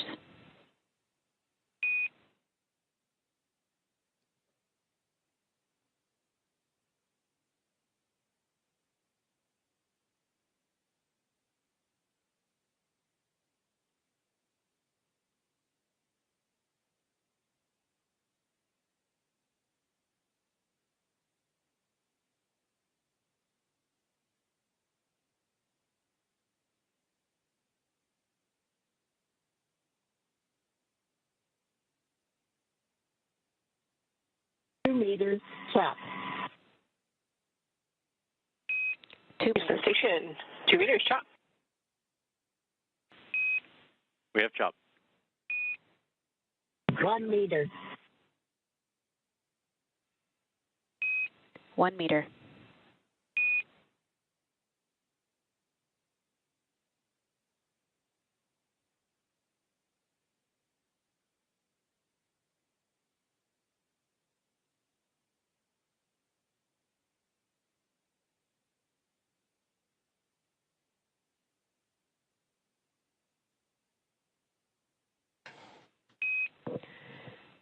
Dragon contact and soft capture complete.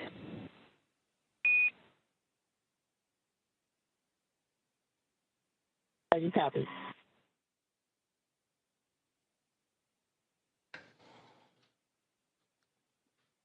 Dragon Grace and the Axiom-4 crew have arrived to the International Space Station at 5:31 a.m. Central Time over the North Atlantic as the two orbiting around the Earth, connecting with the soft capture ring, and now we'll begin the ring retraction to bring the two vehicles closer together, and then the 12 hooks, the two sets of 6, Ring will drive retraction to form in a hard nut.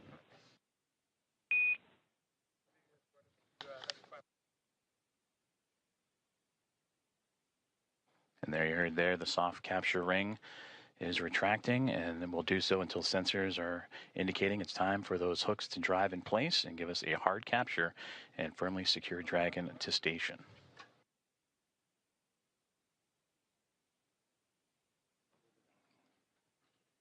And again, Axiom Mission 4 and its commander Peggy Whitson, pilot Jubanshu Shukla of ISRO, and mission specialist Sławosz Uznański-Wiśniewski and Tibor Kapu of ESA and HUNOR have arrived to the International Space Station with contact at 5:31 a.m. Central, 6:31 a.m. Eastern, as the two were orbiting over the North Atlantic.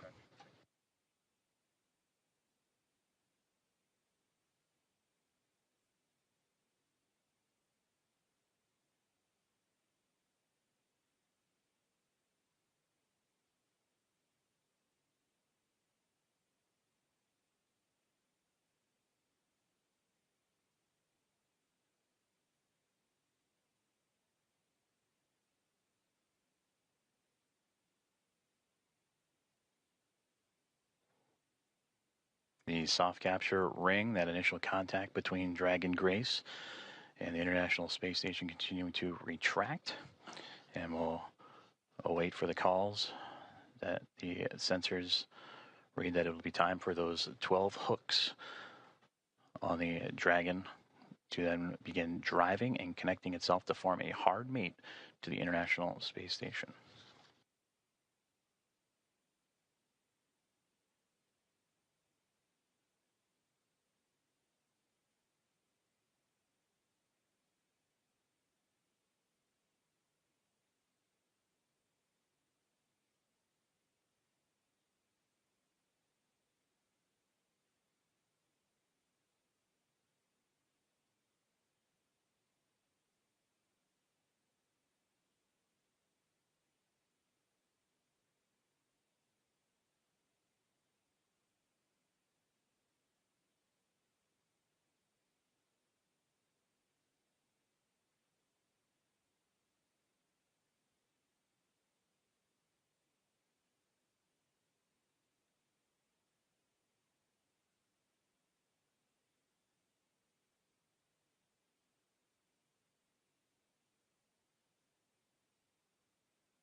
Ring retraction complete.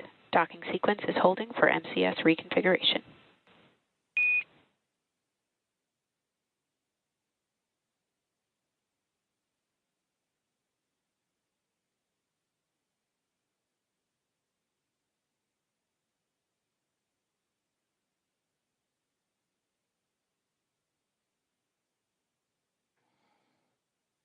This is Mission Control Houston, as you are seeing a live view of the recently connected Dragon Grace spacecraft with the Axiom-4 astronauts and Peggy Whitson, Shubhanshu Shukla, Sławosz Uznański-Wiśniewski, and Tibor Kapu arrive to the International Space Station. Soft capture and contact at 5:31 a.m. Central Time, 6:31 a.m. Eastern, as the two were orbiting above the North Atlantic. And right now, the two mated with that soft capture, the soft capture ring retracting to pull the spacecraft closer to the International Space Station. And once given the go, the ring or the hooks around the Dragon nose cone will drive and connect to form a hard mate.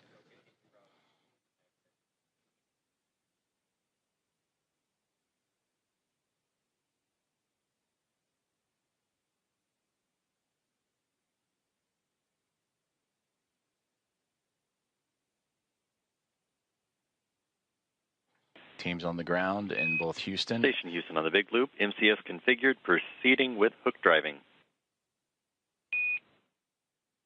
Station copies. And a great call there. That's the next step in this docking procedure, is the driving of the hooks, the 12 hooks surrounding the nose cone or the nose of the Dragon spacecraft. And we'll monitor those. They'll drive in 2 sets of 6. The first set of 6 right now, they're traveling, and we'll continue to follow along as the docking process continues on.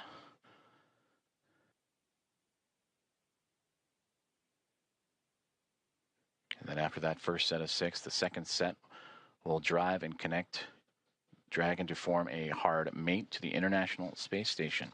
And once the docking is complete, NASA astronauts Anne McClain and Nicole Ayers, who have been monitoring from the International Space Station from the cupola of the Dragon's arrival, it'll be Ayers that'll begin the hatch opening or hatch operations. And that'll start by opening up the main hatch on the Node 2 Zenith section of the Harmony module. That's what you see Dragon connected to. And what's separating that module and the Dragon spacecraft is that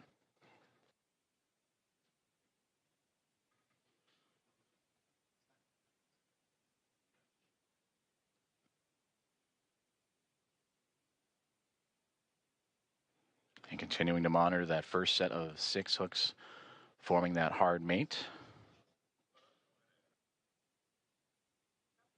And once the full set of 12, Ayers will continue the docking procedures with the leak checks and then begin making its way into the pressurized mating adapter. That's what you see between the Harmony module and the Dragon spacecraft, and access into there to then what we begin pressurizing the vestibule, that small compartment between the 2 hatches. And that vestibule has been exposed to the vacuum of space prior to Dragon Grace's arrival. So the next step is to carefully reintroduce that air and pressure inside so it matches both that of the station and the Dragon spacecraft.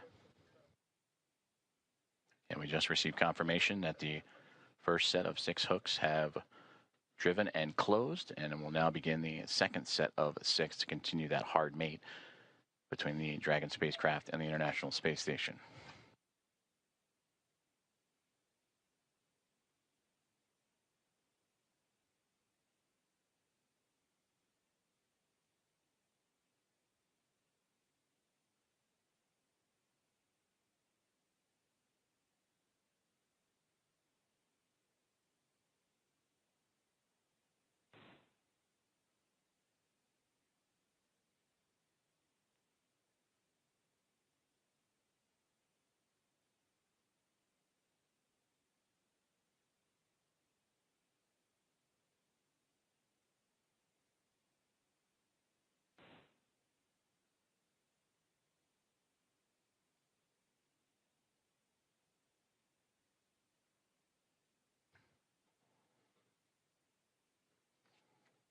If you are just joining us, this is Mission Control Houston, where Axiom Mission 4 aboard the Dragon Grace spacecraft have connected to the International Space Station at 5:31 a.m. Central Time, currently in the process from soft capture to the hard mate to the orbiting laboratory. First set of 6 hooks have closed, and now monitoring that second set of 6, 12 in total, to form that hard mate.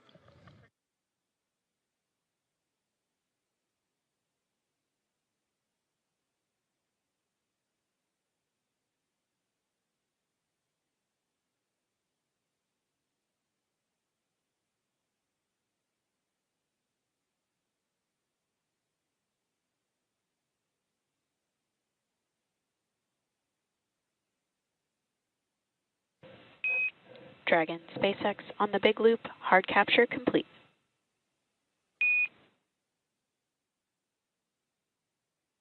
Dragon copies. Hard capture complete.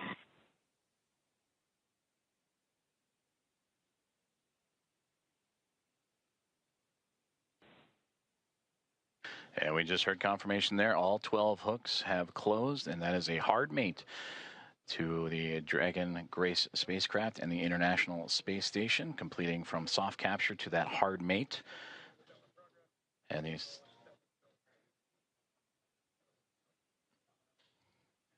So the soft capture ring retraction in progress, and then it'll be on to establishing umbilical connections between the spacecraft and the International Space Station. That'll allow for the transfer of communications and power through those umbilicals. So where Dragon, you see that upper portion that's mostly black against the vacuum of space, but that's the solar arrays to provide Dragon power. Once those umbilicals are connected, that power will then be provided by the International Space Station, and communications will have that hardline connection with the umbilicals as well.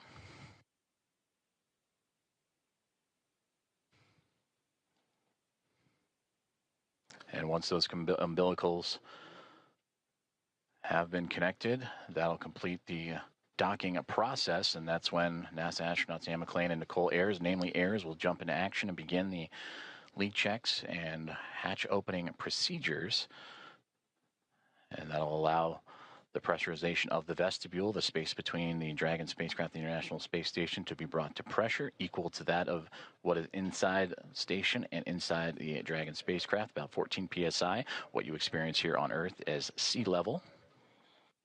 And then from there, the hatch operations will continue. And the Axiom Mission 4 team will make its way on board the International Space Station with welcome remarks soon to follow.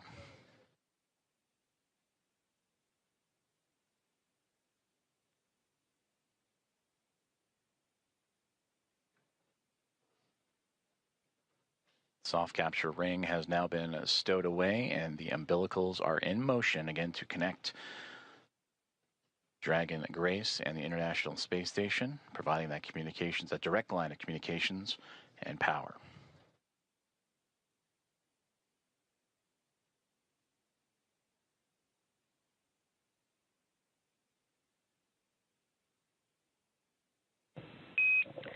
Dragon, SpaceX on the big loop, docking sequence complete.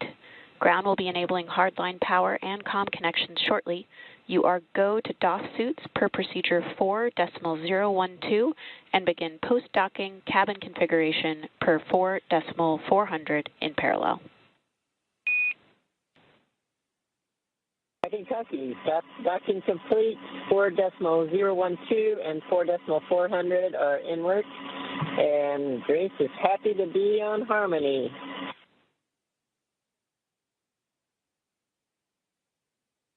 Grace Station, we are excited to welcome you. Peggy, Shug, Suave, and Tibor, we cannot wait to open the hatch and give you guys a hug. We'll see you soon.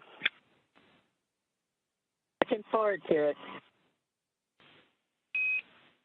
And Axiom-4 from Houston, welcome aboard the International Space Station. It's an honor to have you join our outpost of international cooperation and exploration. We are honored to be here. Thank you.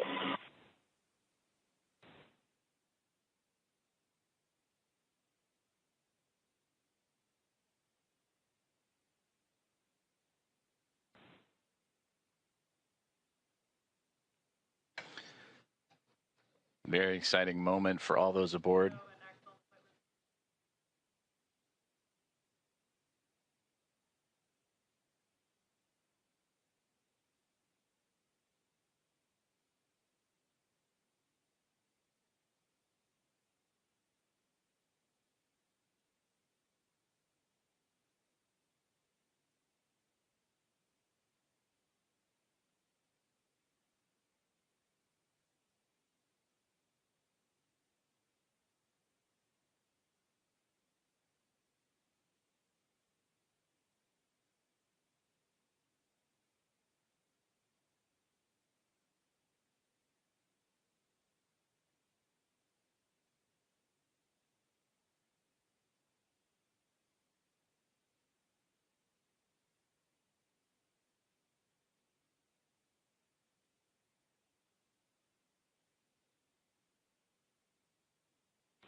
This is Mission Control Houston, and an exciting moment for all of us here at NASA's Johnson Space Center and the International Space Station flight control rooms, as well as the teams in Axiom Space, also in Houston, and in Hawthorne, California, and SpaceX as Axiom Mission 4, the private astronaut mission with Peggy Whitson, who you just heard talking on the big loop, the single line of communications between all four parties, sharing her excitement as she returns to the International Space Station, bringing up first-time flyers and pilot Shubhanshu Shukla of ISRO and mission specialist Sławosz Uznański-Wiśniewski of ESA and Tibor Kapu of Hunor. Contact between the two, between Dragon Grace and the International Space Station at 5:31 a.m. Central Time.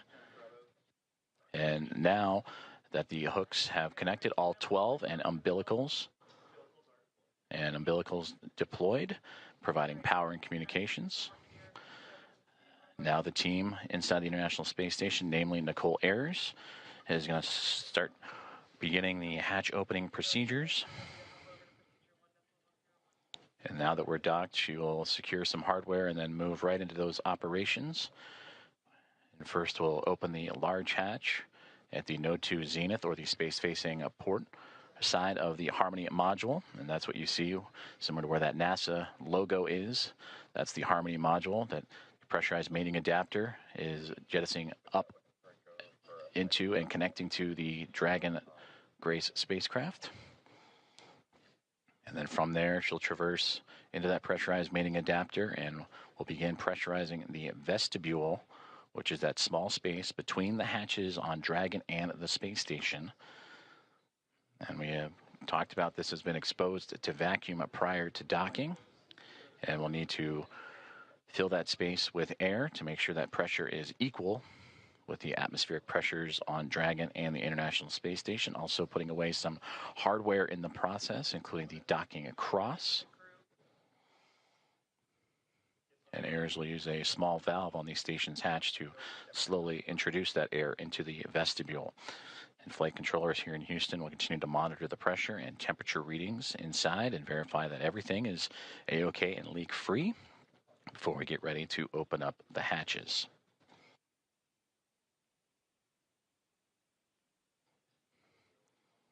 From that capture moment, which again was 5:31 a.m. Central, 6:31 a.m. Eastern over the North Atlantic. It takes roughly about 2 hours to get everything pressurized and checked out before we open up the hatches and welcome in Axiom Mission 4 to the International Space Station.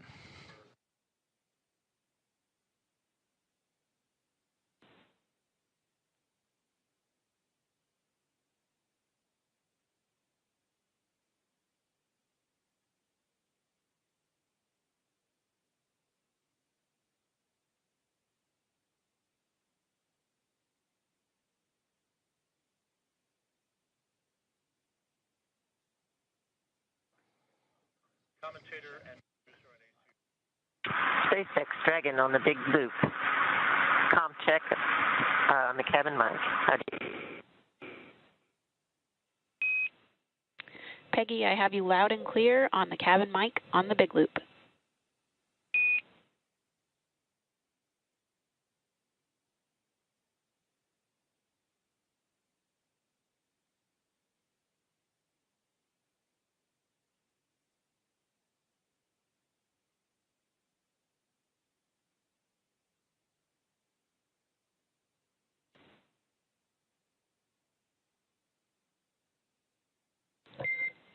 Dragon, SpaceX on Dragon aground. That call on the cabin mic actually came over Dragon aground.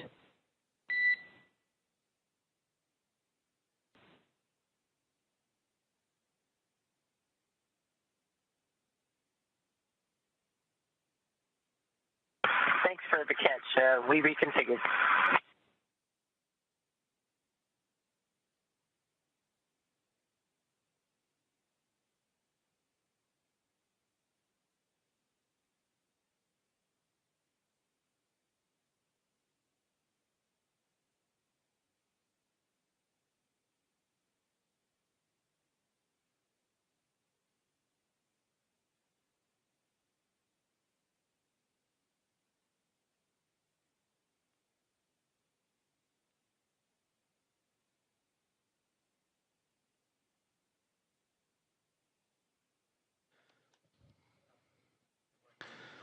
This is Mission Control Houston as we continue to follow along the progress of the contact capture and beginning of hatch opening procedures as Axiom Mission 4 has arrived to the International Space Station with contact at 5:31 a.m. Central Time. The soft capture and ring have been retracted and stowed away. The 12 hooks around the nose, the bulkhead there of the Dragon SpaceX connected to the pressurized mating adapter have latched on to create the hard mate. The umbilicals have been extended to allow for Dragon to run on power and communication lines provided by the International Space Station. And now looking at approximately 8:35 a.m. Central Time for welcome remarks, and shortly after the Axiom Mission 4 team make their way through the hatchway and into the International Space Station.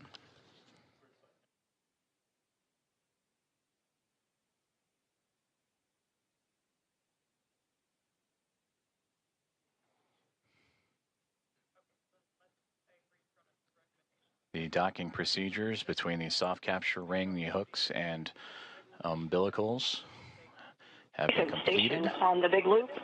Node 2 overhead hatch is open. Houston copies.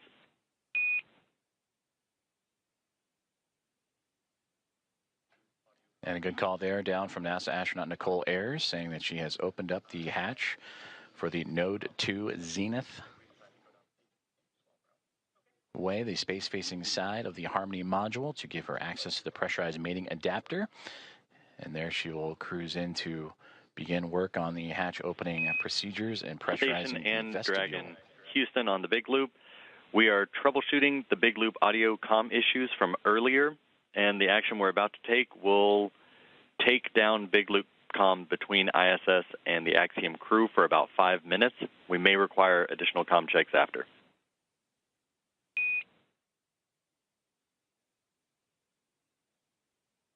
Station copies. Dragon copies.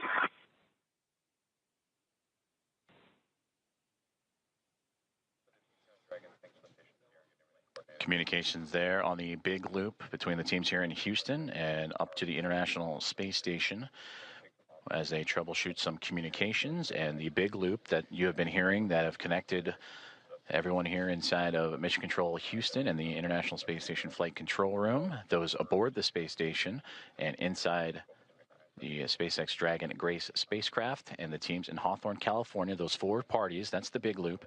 They will troubleshoot those communications for about 5 minutes and then recheck.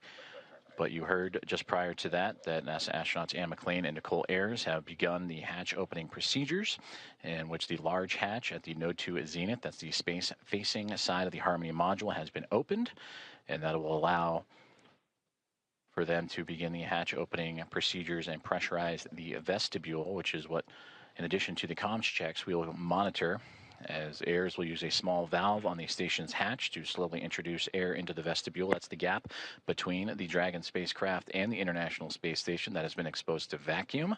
And from there, they will match the pressure, the atmosphere inside both station and Dragon.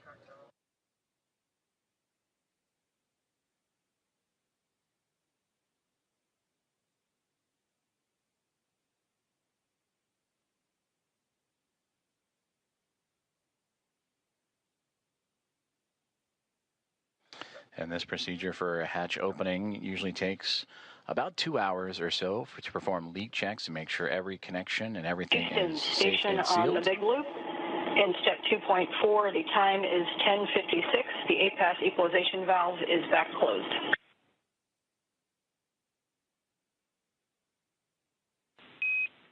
Houston copies. As a good config, expect at least 15 minutes before we continue. Station copies.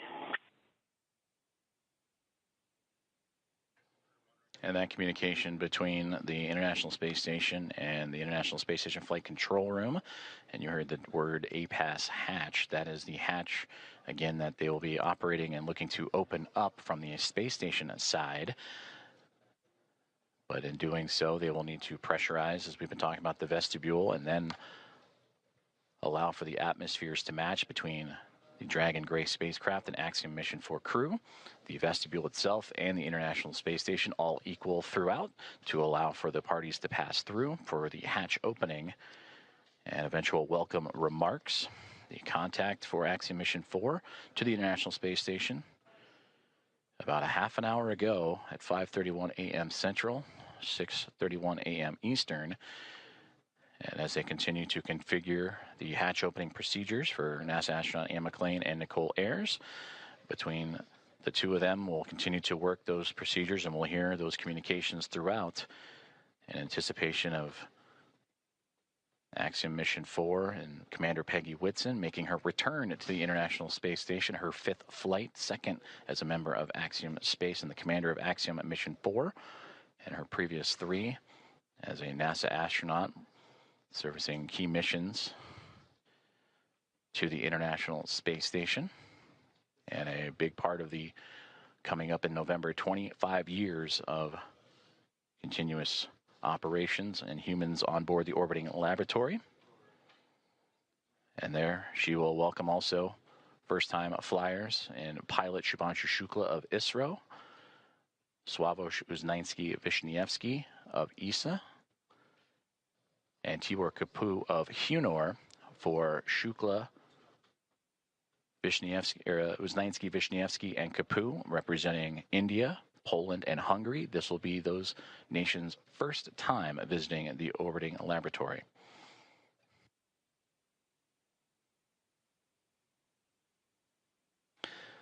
And with that, from Axiom Mission 1 through Axiom Mission 4, the International Space Station will have welcomed 14 different private astronaut crew members representing 11 different nations, showing how private astronaut missions truly expand access to the International Space Station for more nations, people, and opportunities.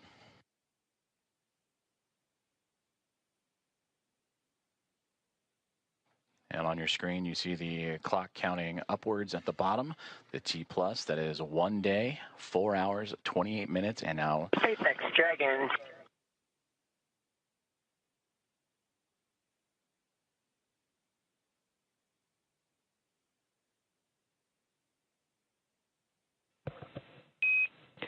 Dragon SpaceX on the big loop.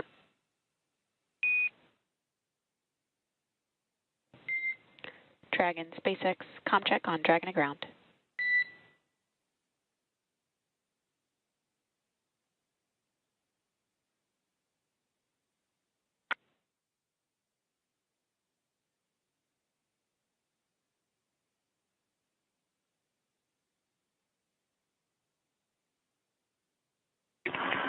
SpaceX Dragon from the cabin mic on Dragon to ground.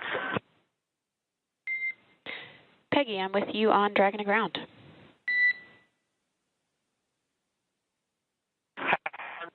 Here. Did you call for me, or did I misunderstand? I was returning your call. Okay, stand by for inventory. Copy, standing by.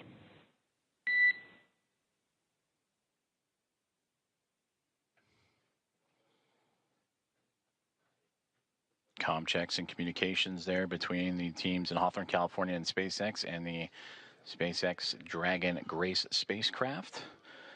as we heard earlier that they were troubleshooting some communications and looking to bring back on the big loop that connects the teams on the ground in SpaceX and NASA, as well as the teams in the International Space Station and the Dragon spacecraft itself.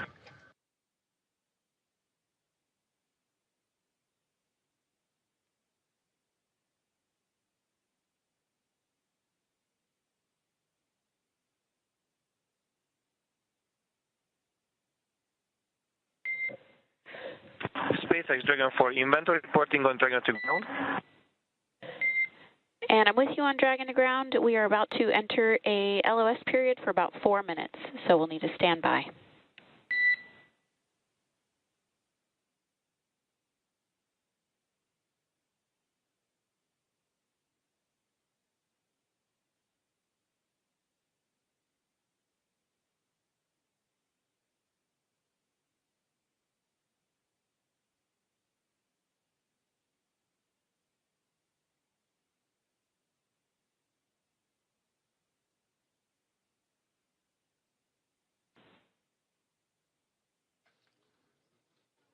Communications between SpaceX and the crew aboard the SpaceX Dragon gray spacecraft saying they are upcoming on a period of LOS, or loss of signal, that's anticipated as the International Space Station and the spacecraft orbiting around the Earth and transfer of satellite signals. Right now they are making their way over the southern Indian Ocean and about to head into a period of orbital nighttime, as we will get back views as soon as we have them.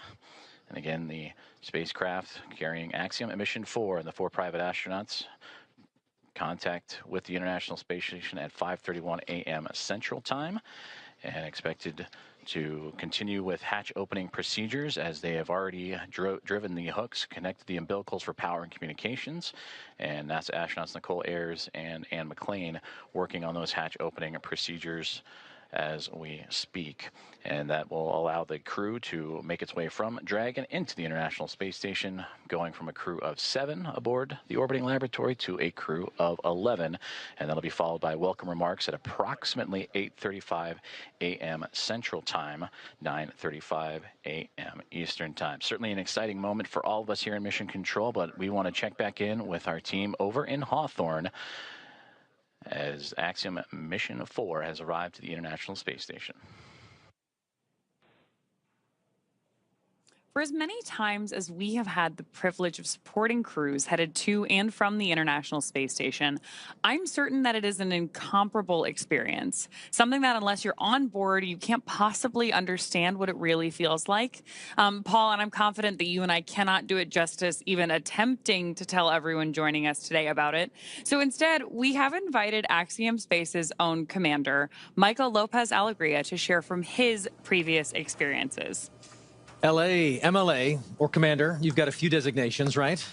For those who may not know. How you doing, Paul? Good to see you, Ronnie. Hey, it's good to see you as well, sir. Thank you for joining us this morning. Yeah, good to be with you. So for those who may not know, I've got to share a few stats here just to make sure people understand who we have joining us today on the show. You've flown to space 6 times, 2 of those to Dragon, on Dragon for Axiom Space. You've got a running total of, say, 296 days, 16 hours and 15 minutes, give or take or so, in space. You've conducted 10 EVAs over the course of your career, and when you're not in space, you're helping get others at Axiom Space to space, right? As our chief astronaut. Do I have all of that right? Sounds good. I'm not sure about the minutes and seconds, but everything else sounds right. That's awesome. Well, we want to spend some time with you and just ask you some questions about your experiences getting to the International Space Station. Obviously, you know a thing or two about rendezvous and docking. So the first question is simply, we've just watched Dragon Grace dock to the space station. You've done this several times. What's the mindset for a crew at this point in the mission? So as we get closer and closer, you know, we're transitioning from the phase where you're basically waiting to get to the ISS, and you're laser focused, especially the last 220 meters from what they call Waypoint 1 into docking. A lot of focus on what's being shown on the displays. We have several parameters that we're monitoring: closure rate, what they call the corridor, et cetera. There are a few things that could cause the system to stop or retreat or even break out, which means you'd come back and try to rendezvous on another day. So that's really what's going on, at least technically, I guess, in your mind. Obviously, emotionally, it's a completely different story. You know, you've been in there. In these their cases, they've been in there for almost 30 hours since launch. Not a ton to do, and so they're very eager, I'm sure, to get aboard the ISS and start working. So for you, on your missions, say AX-1 and AX-3, what was this moment of the anticipation of the hatch opening? What was that like for you and your crew? You know, like a lot of spaceflight, it's very busy, and you're trying to juggle a couple of different emotions. I mean, obviously, one is you've got a lot to do. They're getting out of their suits. They're putting on their flight suits to get across. They've got some reconfiguration of the onboard systems to take care of. So on that plane, you're sort of focused on the task at hand. But secondarily, you're thinking, again, a lot about, what it's taken to get here, what is this going to be like when I float aboard the ISS for the first time. So there's an emotional component that is also pretty strong. A lot going on. So backing up even further, before you get to that kind of emotional moment of crossing the threshold, tell me a little bit more about the journey to get to that point. We, on this end, get to see launch, ascent, and then spacecraft separation. But after that, as you mentioned, you're kind of on your own. What are some of the hallmarks of your transit up to the station? Yeah, as you know, Ronnie, from the time of post-orbital insertion, when the Dragon is configured for on-orbit operations, until you really start the approach initiation, you're basically playing catch-up. And I heard it very well explained by John yesterday on the broadcast during launch, that it's basically you're on the same lane as the ISS, but now you've got to catch up. And the way we catch up is by having an orbit with a lower altitude than the ISS. So we actually go around the Earth a little bit faster each time. And with each lap around the Earth, we get closer and closer. And so there's not a ton to do. Those maneuvers to adjust the orbital altitude, we call them burns. They happen, first of all, automatically. Of course, we are monitoring when they're going on. But between those things, there's not a ton to do. The Dragon is a very efficient spacecraft for what it is meant to do, which is transit to get you from the Earth to the ISS.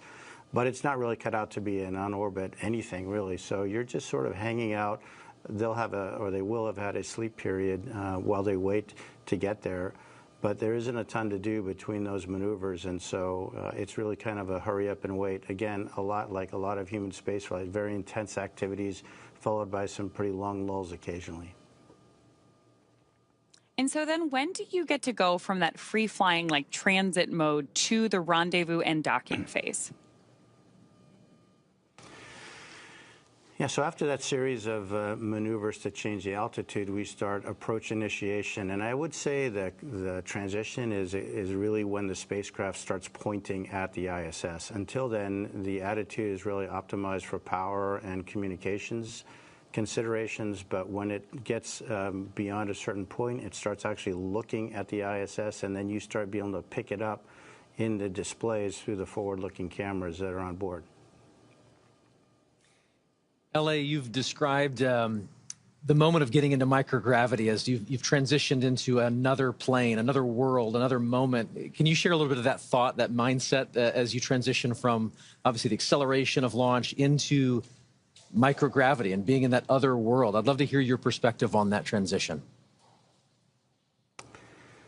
Yeah, you know, Paul, it's interesting. I mean, it really is kind of like a parallel universe in a way. We all live our lives in 1G pretty much our entire lives.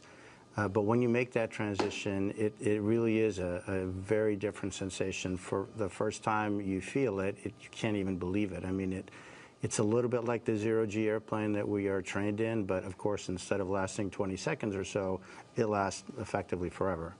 And so that sensation, I mean, it just brings a smile to your face when you let go of something and it just stays hovering in front of you. And it just never gets old. It's really quite remarkable. I love it.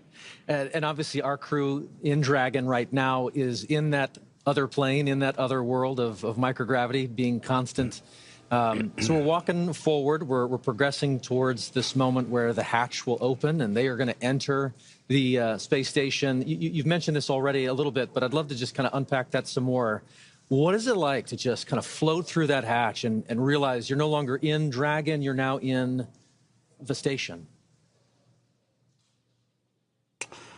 Yeah, think about the experience that these guys have had. I mean, they've been training in the mock-ups that look just like the ISS, but you're obviously walking around in there. You're not floating. So now they've experienced microgravity, but in the fairly confined spaces of the spacecraft. Once the hatch is open, it's a special moment, and you, as a commander, you really never get to see it because generally they go in first. But you can just feel their wonder as they float across the hatch, and they are actually in that environment that on the one hand looks so familiar, but in a different way feels very different because now you're floating and not walking through it. It's a similar experience, and I remember on AX-1 when the three first-time flyers saw the Earth from the first time from the Dragon spacecraft after we got into orbit. And again, I didn't see their faces because they were glued to the windows, but I could just feel, hear, and sense how excited they are, and it's a magical feeling. And I'm looking forward to to trying to perceive what that must be like for these three as they float aboard the ISS. One of the things we're really looking forward to with this crew is the welcome ceremony that's going to be today at 8:35 a.m. Central. Tell us a little bit about the history or the tradition associated with welcoming a new crew on board. Yeah, that goes back, obviously, 25 years or so when we first started having handovers aboard the ISS. But recently what we've done is added a pinning ceremony to that, and that is where Peggy, as a commander, will provide astronaut pins to the three new flyers, Shuk, Slav, and Tibor. And those pins will have a number associated with them, which is the number of orbital astronaut they are. So they will be the 634th, 35th, and 36th humans to have orbited the Earth in the history of humanity. So when you think about it, it's a pretty small number considering humans have been around quite a while. But it's pretty nice, and of course, to be greeted by the onboard crew, all 7 of them, lots of hugs, lots of different languages being spoken, and a lot of smiles. And so then after you have this great welcome moment, sharing all of that across different cultures, different teams, how quickly do you transition then to working together on station? Pretty quickly.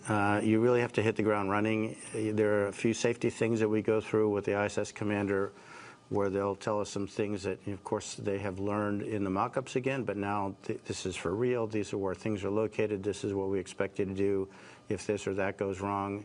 And then really it's off to work. We start transferring a lot of cargo out of the ISS. Most of that will be to support various scientific experiments that we're bringing on board. And then our lives get ruled by what we call the Optimus Viewer, which is basically a moving map of your schedule from the time you wake up to the time you go to bed. And it's pretty hectic. You've got, in this case, 14 days to get a lot of stuff done. Every detail is pre-programmed by the teams on the ground working with NASA. And we really have an effort to try to maintain that pace. Obviously, it takes a bit of time to get accustomed to floating around. Even though they've been in zero-G for over a day, they haven't been in zero-G in such a big open space. And so moving around, you've heard the term or the phrase slow is smooth and smooth is fast. They definitely will be practicing that. So there's a little bit of time for adaptation. There's quite a bit of time with the safety briefings that I mentioned. But after that, it's looking at Optimus Viewer and really getting started. LA, you've just mentioned that schedule is full and you jump right on into it, trying to stay ahead of that red line in that Optimus map you mentioned. But I'm curious, just looking back at AX-3, your previous mission, what were some of the highlights for you personally on board the space station? We've learned a lot since AX-1 and the progression through AX-3, and I think one of the things we learned is that we really need to focus the commander's time on being available to the other crew members. So I would say one of the most gratifying things is giving them the time and space to sort of inhale, exhale, think about what they're doing, and take their time, because really the planners have done a great job fitting all of these activities into these 14 days, and there is enough time to do it. It doesn't do anybody good to get flustered and upset. You just go one step at a time, and then letting them have a little bit of time to look out that window, because that is a view that is spectacular and unforgettable. I think my advice to the crew would be, you have a huge responsibility. Your families, your colleagues, your space agencies, your nations are really counting on you. But at the same time, try to enjoy it. Try to really soak this in. This is generally a once-in-a-lifetime opportunity. And again, it's that balance between, you know, sort of the focused, hard nails, technical work, and trying to really absorb the emotional experience, which is obviously very unique. Unique indeed. You just mentioned there that there's lessons to be learned that you share out with each of the crew members. And I know that you got a chance to do that with this crew and ahead of their launch, I believe, in quarantine. So I'm curious if you could share some of those lessons learned with us. If you were preparing to take us up next, what would you share with us? Well, the good news is that, you know, Peggy has done this a time or two herself, and her crew will probably be as ready as anyone that you can imagine. So my time with this crew was pretty short and pretty informal because of A, her experience, and B, the training that, as I mentioned, has evolved since AX1 to the point that I think we have it pretty well suitcased in terms of what to train, what not to train, and how much of each. Again, my advice to them is try to absorb it, try to be as cognizant of what's going on, because it is that parallel universe, again, that's hard to get to. And the more of that you can sort of soak away in the recesses of your mind, the better. Because I'm quite convinced that this crew in particular is extraordinarily well trained, and they'll have no issue getting through their timeline and all their activities that they have to do. I just want them to think about the stuff that they can do and take advantage of the amazing experience that they're having. Commander, thank you so much. We truly could spend the next hour talking space with you. Thank you for sharing your time and your perspectives with us this morning. You bet. It's been a pleasure. All the best. Thank you. You too.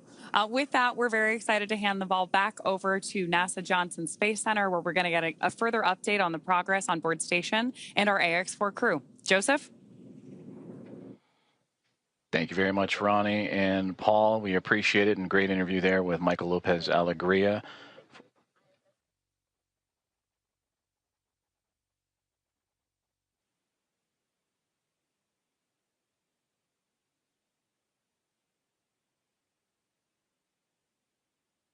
Dragon copies.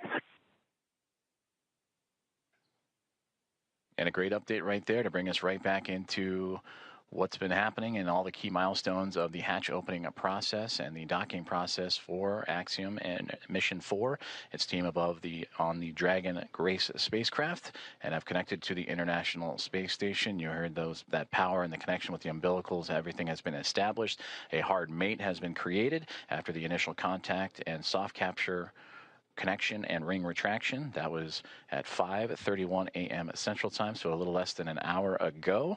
And we are still on board, as Ronnie, as you mentioned, tracking that welcome remarks and welcoming the crew formally on board the International Space Station around 8:35 a.m. Central Time. So far, everything's still being worked on in terms of those hatch opening procedures as the Dragon spacecraft has connected itself to the Node 2 Zenith port, or the space-facing port of the International Space Station, and we'll bring you back those views as soon as we have them, as we are continuing our coverage all the way up until those welcome remarks and bringing on the Axiom Mission 4 team, the fourth private astronaut mission to the orbiting laboratory. On board the International Space Station as we speak, as you heard, those comms checkouts and power and communications checkouts continuing to roll on along. NASA astronauts Nicole Ayers and Anne McLean, who monitored Dragon's progress throughout the morning, from the approach initiation burn all the way through to the contact and capture, They are beginning those hatch opening procedures, and we'll continue to look at the APAS hatch and the pressurized mating adapter. That's the space that separates between the International Space Station and the Harmony module and the Dragon spacecraft itself. And in there, those series of hatches, the APAS hatch is, and the vestibule, of course, is what needs to be pressurized to allow for the APAS hatch on the International Space Station side to be opened and stowed away. And then from that angle, then it'll allow for the Dragon team to open up their side of their hatch. And once the pressure is equal between Dragon, the vestibule, and the International Space Station, that'll allow for the crew to come on board the orbiting laboratory and bring the crew, the Expedition 73 crew, which right now is a crew of 7, and welcome in their guests, Axiom Mission 4, and bring up the total to 11. There you can see on your screen the International Space Station and the Dragon spacecraft together orbiting over the southeasternmost portion of Australia, and they are in an orbital nighttime period right now, and that'll stretch on for another few more moments, and we hope to have those great views of the space station and the Dragon spacecraft once the sunrise and orbital daytime has returned. And again, tracking an 8:35 a.m. Central Time welcome remark, and shortly before then, you'll see the crew, and we'll have all that coverage and views of the Axiom Mission 4 team making its way into the orbiting laboratory.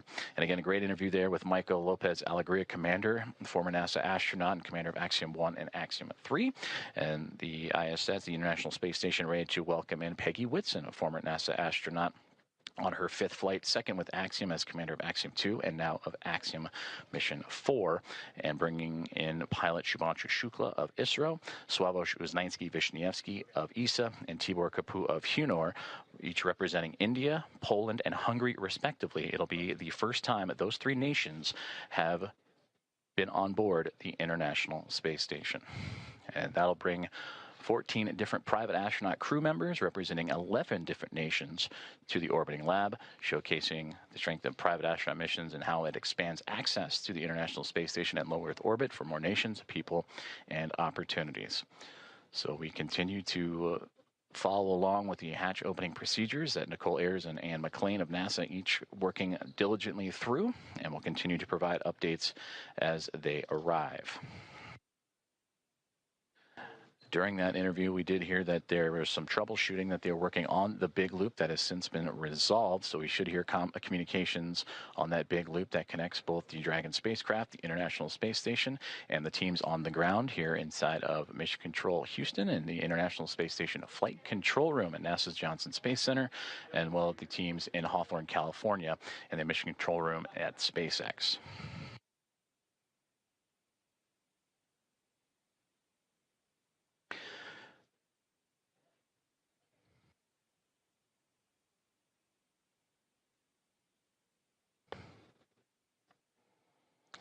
Currently on board the International Space Station. Oh.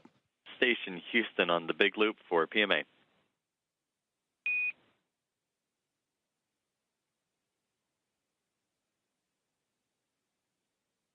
Houston Station, go ahead on the big loop. Hey, we're about to get you into your next activity, but in the meantime, would you mind setting up a video of the PMA so that we could watch the crew ingress? You can use the Node 2 Camera 1 or Camera 2. That's in work. Thank you.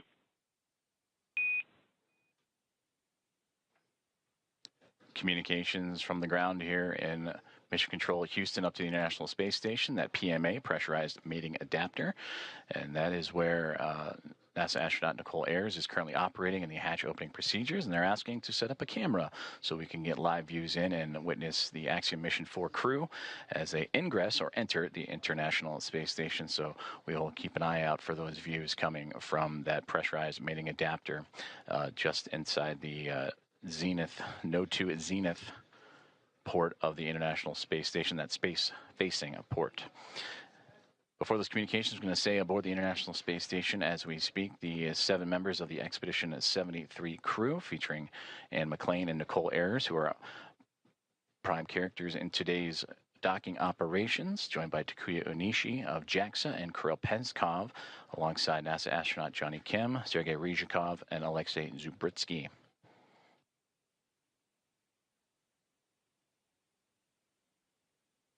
You heard during the interview with Michael Lopez-Alegría some of those key milestones and celebratory moments that he celebrated in his time as the commander of Axiom at Mission 1 and Axiom Mission 3 earlier, bringing those first-time flyers in Shubhanshu Shukla, Sławomir Uznański-Wiśniewski, and Tibor Kapu into microgravity for the very first time. The International Space Station also featuring first-time flyers Nicole Ayer and Kirill Peskov, alongside with Johnny Kim and Alexei Zubritsky for Ayers and Peskov. They recently just celebrated their 100th day in orbit this past Monday. You actually have both Node 2 cameras on. You guys are welcome aboard. Fantastic. Those are great views. Thank you.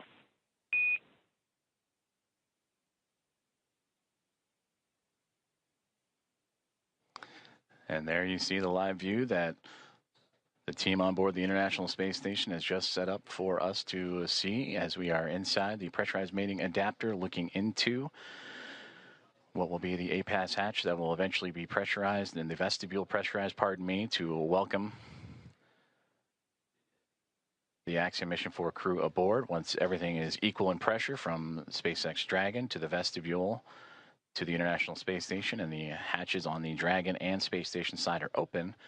Everything will be on schedule to welcome in the 4-member crew. And the, again, welcome remarks tracking for approximately 8:35 a.m. Central Time, 9:35 a.m. Eastern. And you heard Michael Lopez-Alegría talking about the pinning ceremony that will take place during those welcome remarks. I'm looking forward to seeing those as the team aboard the International Space Station continuing to work through their hatch opening procedures.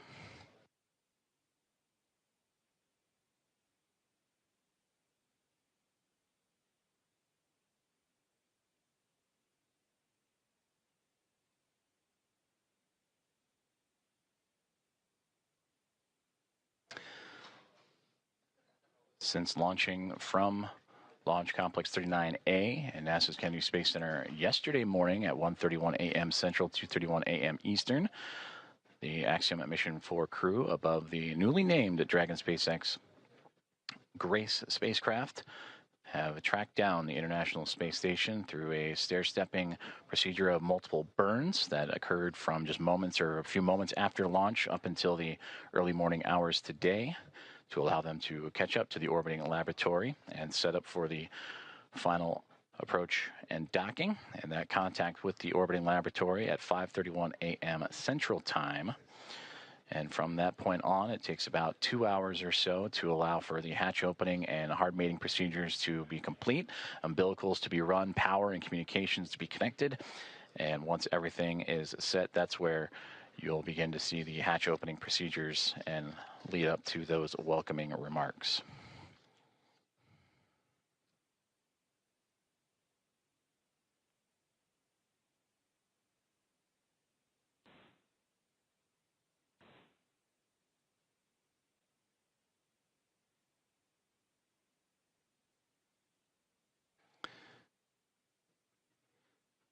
And as you're following along with us, as we continue to wait for views of the International Space Station and the Dragon spacecraft as they are in an orbital nighttime period, making their way across the Pacific Ocean and approaching the equator, almost right in the middle of the Pacific Ocean. We'll get those views back from the exterior cameras.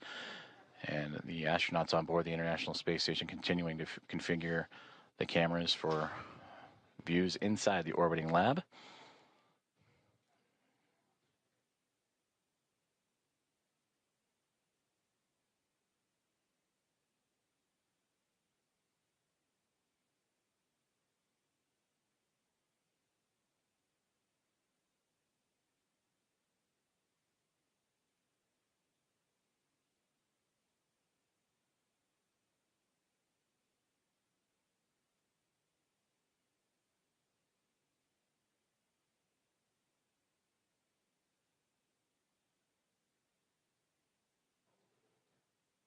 If you are just joining us, you are watching live coverage of the docking of Axiom Mission 4 to the International Space Station, the 4th private astronaut mission to the orbiting lab and the first since January of 2024. Docking has occurred And that was exactly an hour ago, 5:31 a.m. Central, 6:31 a.m. Eastern. And now with Axiom Mission 4 attached to the International Space Station, docking and leak checks and hatch procedures and opening procedures continuing to move along. The crew aboard the SpaceX Dragon Grace spacecraft going through their procedures, as well as the 7 members of the Expedition 73 crew who are in the middle of their workday, and namely NASA astronaut Nicole Ayers and Anne McClain, who oversaw today's approach monitoring from the cupola of the International Space Station, that window to the world that you see so many wonderful views from. And Nicole Ayers currently working in the space-facing hatch of the Harmony module, where on the other side of the APAS hatch and vestibule is the Dragon SpaceX spacecraft. Ayers will use a small valve on that station's hatch to slowly introduce air into the vestibule. That's the space between the Dragon spacecraft and the International Space Station. That area has been exposed to vacuum of space, so that needs to be brought up to 1 atmosphere, or about 14 psi, what we know here on Earth as the pressure at sea level. And the flight controllers here in Houston will continue to monitor that pressure and temperature readings inside and verify that everything is leak-free before we go ahead and open up the hatches.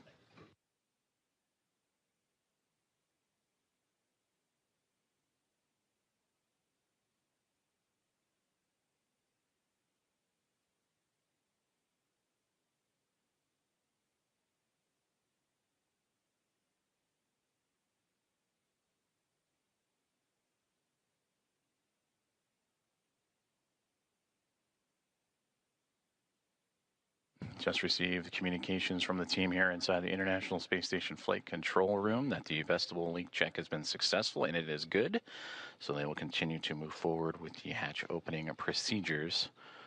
And again, you heard in the interview with Michael Lopez-Alegría, slow is smooth, smooth is fast, as these teams making sure everything is sealed up and safe as they continue through hatch opening procedures.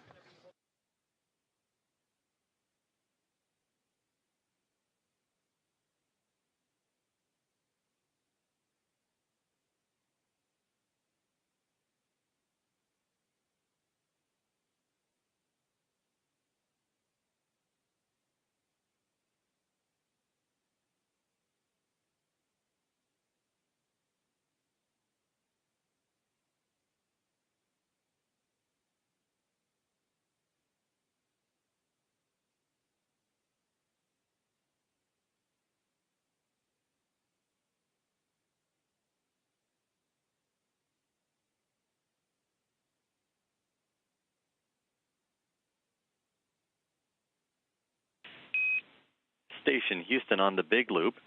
We are doing some more troubleshooting for the C2V2 audio issue, so Big Loop is going to be down for another 5 minutes.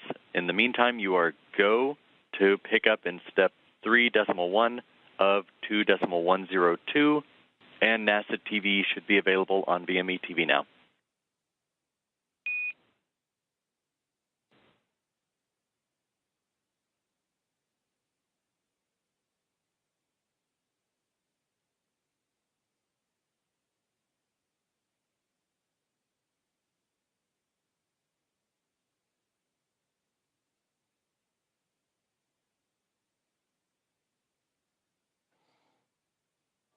There you heard communications radioed up to the crew aboard the International Space Station on the Big Loop that they are continuing with the troubleshooting of that communications as we are looking live up towards that node to zenith hatch in the Harmony module, and you see several members of the Expedition 73 crew in and out of the field of view. That is Nicole Ayers going into the pressurized mating adapter and continuing hatch opening procedures, and she is wearing the long-sleeved navy polo. And the red polo that just flew by, that is Expedition 73 Commander Takuya Onishi. We've also seen glimpses of Anne McClain in the field of view, as well as certainly everybody aboard the International Space Station anxious and excited to welcome Axiom Mission 4 with Commander Peggy Whitson, pilot Shubhanshu Shukla, mission specialist Sławomir Uznański-Wiśniewski, and the mission specialist Tibor Kapu aboard the orbiting laboratory.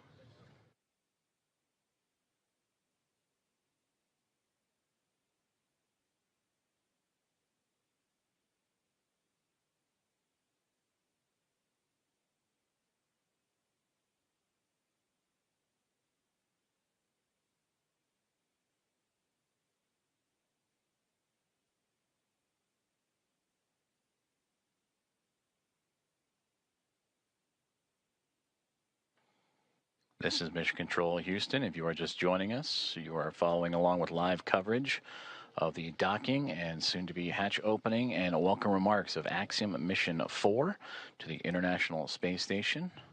The mission began with the launch off of Launch Complex 39A and NASA's Kennedy Space Center yesterday morning at 1:31 a.m. Central, 2:31 a.m. Eastern. That took them on a journey that was a little more than a day to get them to the orbiting lab. They have since docked, and contact was at 5:31 a.m. Central Time. And after the connections made, the hooks driving to form the hard mate, umbilicals with power and communications connections all run. Now it is those hatch opening procedures and leak checks that the crew is currently working through aboard the International Space Station, while the crew aboard the on 2 for step 3.2, seeing about 0 for the DBTT, looking for your go to continue.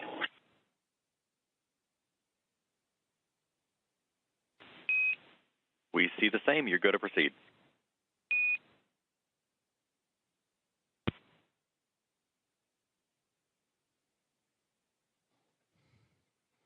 And continued communications as Nicole Ayers once again floating into that pressurized mating adapter and continuing those hatch opening procedures to welcome Axiom Mission 4. The target welcoming remark ceremony time, 8:35 a.m. Central. So a little more than 2 hours from now as leak checks and pressurization checks continue on before the APAS hatch and the vestibule and all procedures can be completed.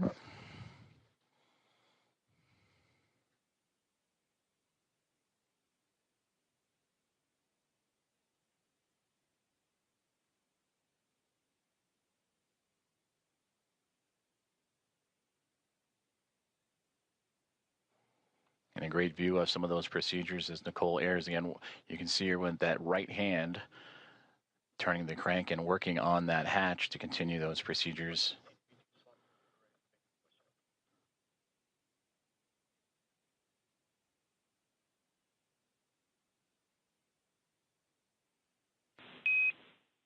Dragon, station, this is Houston on the big loop for comm checks.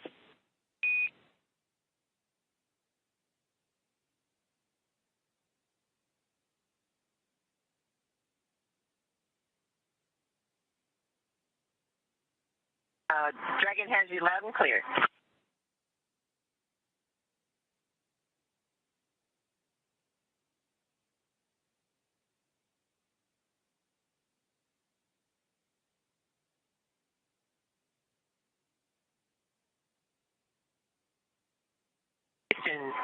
Dragon on the big loop. We have you loud and clear.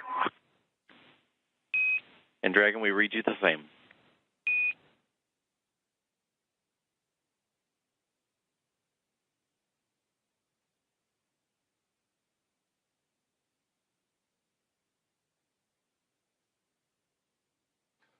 Great communications checks there as the teams on the ground continuing to work on those communications between the International Space Station and the ground, as well as the teams here in Mission Control Houston and Dragon, as we are watching live inside of the International Space Station up into the Node 2 Zenith hatchway as NASA astronaut Nicole Ayers continuing with her hatch opening procedures.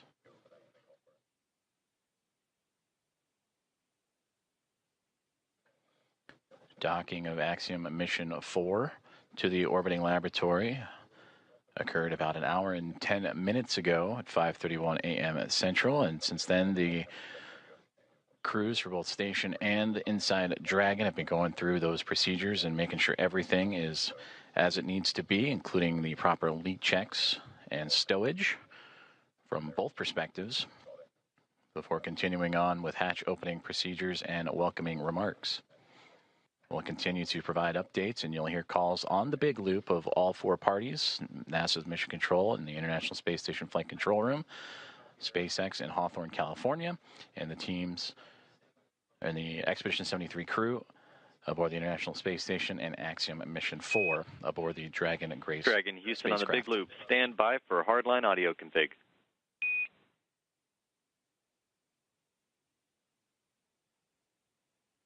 Dragon copies.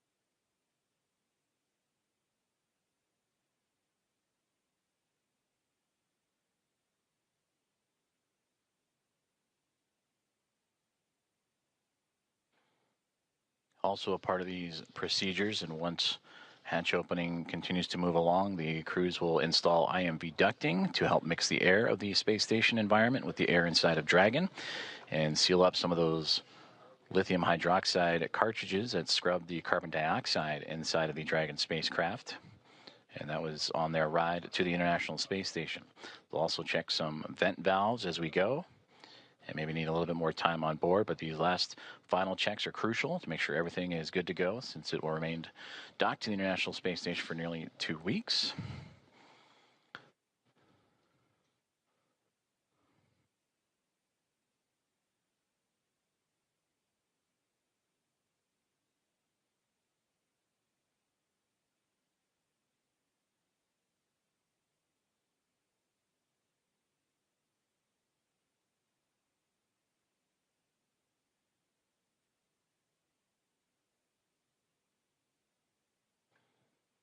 With the arrival of Axiom-4 and the Dragon Grace spacecraft, newly named and given by Peggy Whitson, commander of Axiom-4, shortly after launch yesterday morning, that now brings 5 spacecraft to the International Space Station: 2 Dragon spacecraft, a Soyuz MS-27 spacecraft, and 2 Progress vehicles, cargo vehicles, attached to the orbiting outpost. For Dragon, it is Endurance and Grace, connected to the forward and now zenith ports of the Harmony module, with 2 Progress vehicles and that Soyuz MS-27 also connected. And once the Axiom-4 crew makes its way aboard station, that'll bring, since 1998, 288 visitors to the orbital outpost.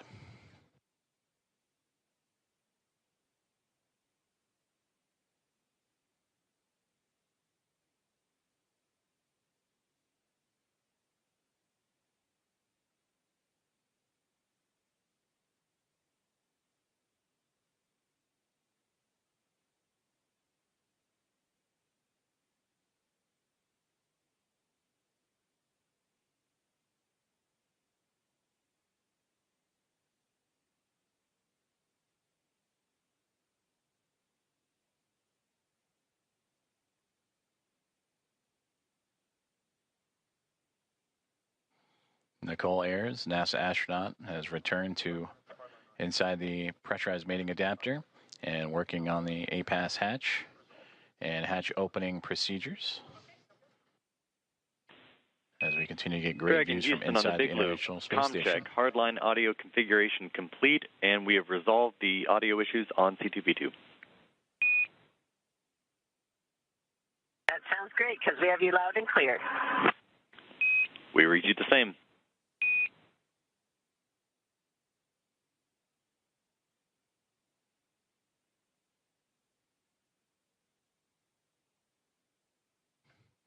And that was a good communications checkout from the teams on the ground up to Dragon Grace on the C2V2 line, common communications for visiting vehicles, and that communications line connecting all parties.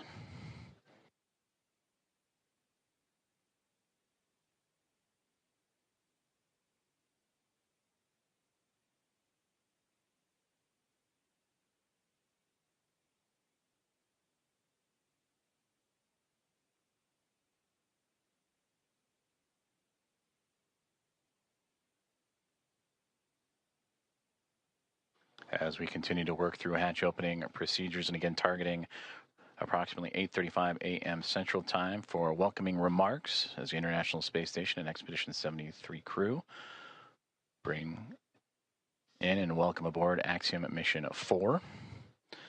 Both the orbiting laboratory and the newly docked SpaceX Dragon spacecraft over the northern Pacific Ocean, about to cross into the west coast of North America, right along the U.S.-Canadian border. And also around that time, we will start seeing an orbital daytime period as Dragon and the International Space Station have been orbiting in a nighttime phasing.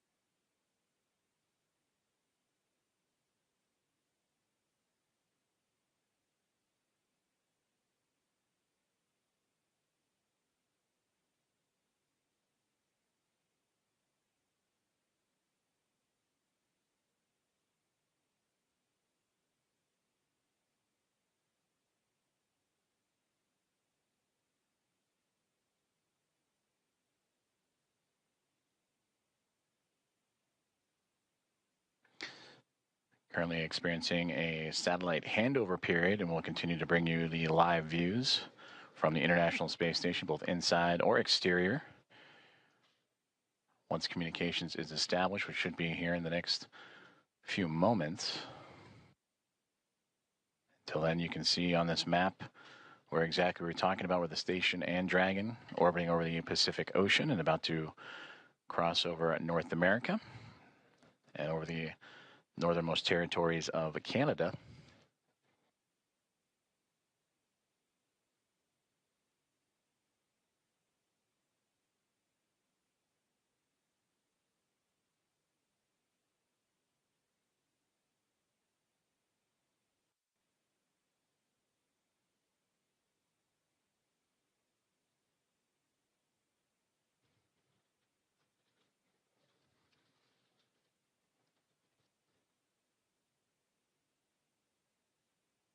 As we wait for those communications to return, to recap, Axiom Mission 4 has connected with the International Space Station after launching from NASA's Kennedy Space Center yesterday morning at 1:31 a.m.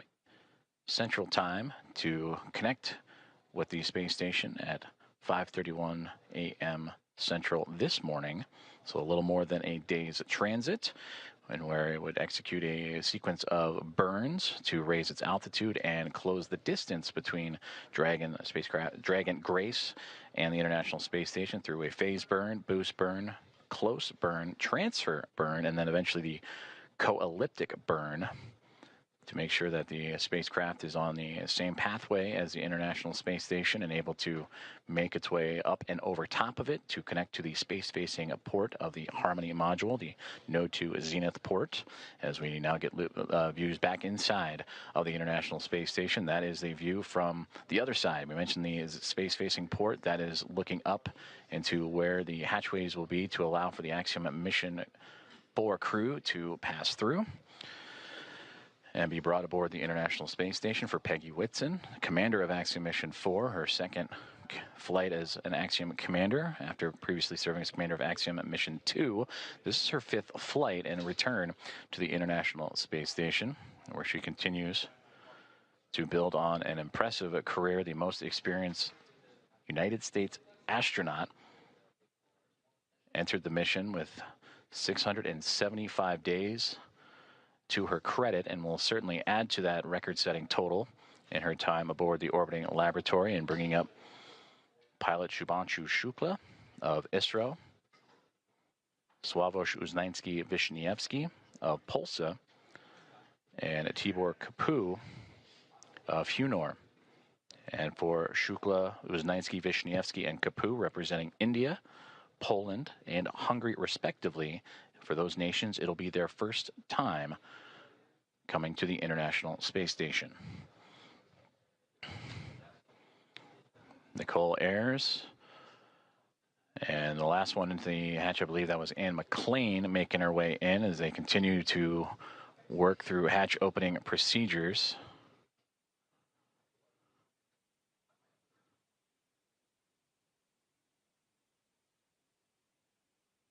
In the middle there, that is Expedition 73 Commander Takuya Onishi of JAXA. And then you just momentarily saw NASA astronaut Johnny Kim float in and out of view as the crew working together to continue these procedures, moving around some equipment and to allow for the access to the APAS hatch. After successful vestibule pressurization and checks. And that's the operations that Nicole Ayres is working on right now with Takuya Onishi.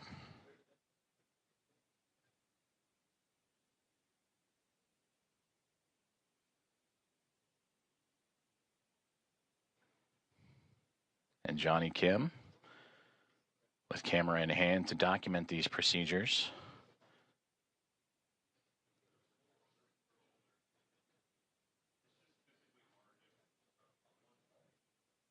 And again, just on the other side of this hatchway is where the Axiom 4 crew going through procedures of their own, inventory and doffing their suits that they wore on the uphill ride to their initial orbit. And after an off-duty period would put back on for those dynamic phases of flight, starting with the approach initiation burn that occurred earlier this morning.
If you are just joining us, good morning from Mission Control in Houston in the International Space Station Flight Control Room as we are looking live inside of the International Space Station as NASA astronauts Nicole Ayres and Anne McLean alongside with Commander of Expedition 73 and JAXA astronaut Takuya Onishi going through a hatch opening procedures. And there you can see as the team has worked together to open up that APAS hatch and continue on with those procedures to welcome aboard eventually the Axiom 4 crew with the welcome remarks.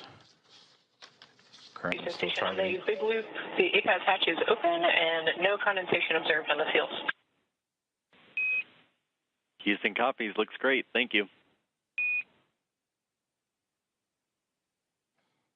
And a perfect call down right there, as that is the APAS hatch that we were just mentioning that Nicole Ayres and team have opened up and radioing down the status and condition of that hatch with no condensation reported.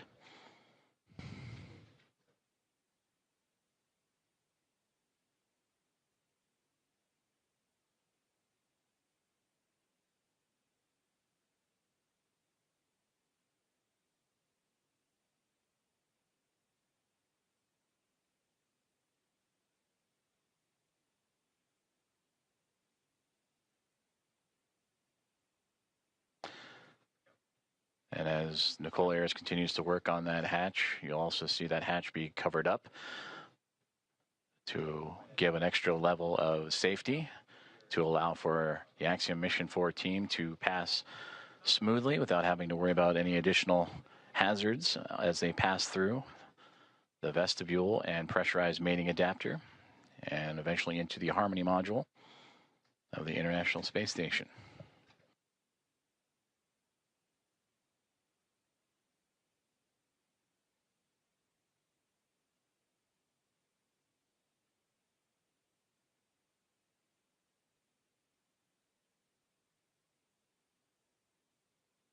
Another step in this hatch opening procedure is the removal of the docking cross, which it looks like that is what Nicole Ayers is working on as we speak. And you sometimes catch glimpses of it on the docking procedures that was exposed to the vacuum of space to help provide targeting for visiting vehicles. But that'll be another step in this hatch opening process, again, to help clear the way for that pass-through between the Dragon SpaceX Grace spacecraft and the International Space Station.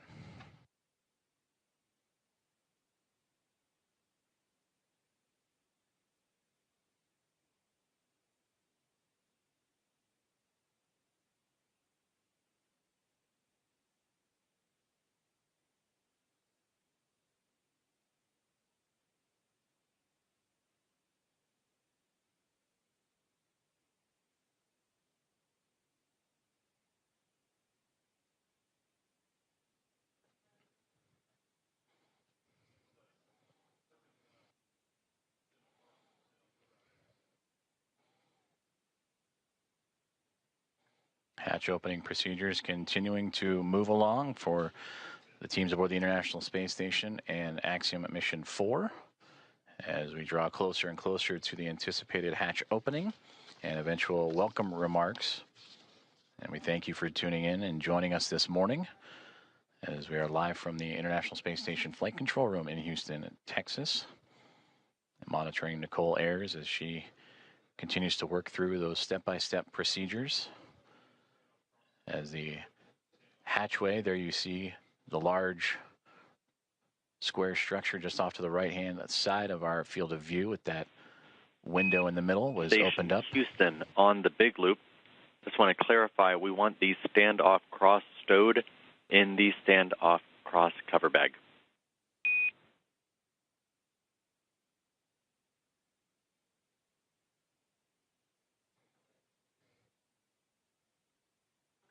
Houston Station copies.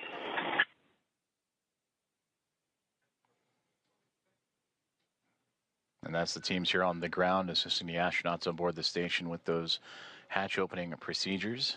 As again, that zenith hatchway we were just mentioning before the comms open to the right that allowed Nicole Ayers and team to pass through.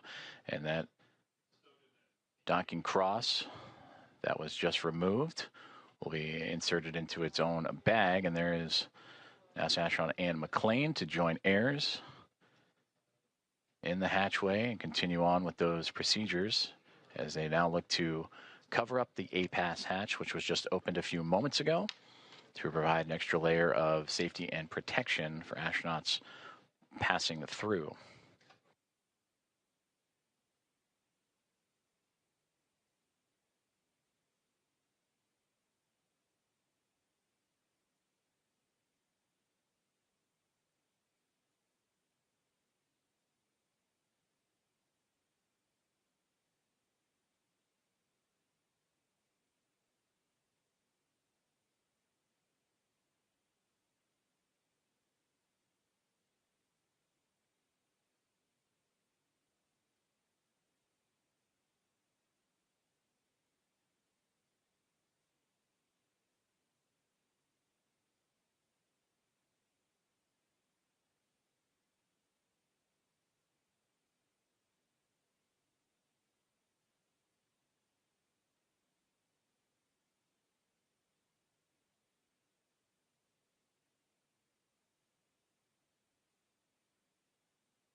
Dragon, suit drying is complete.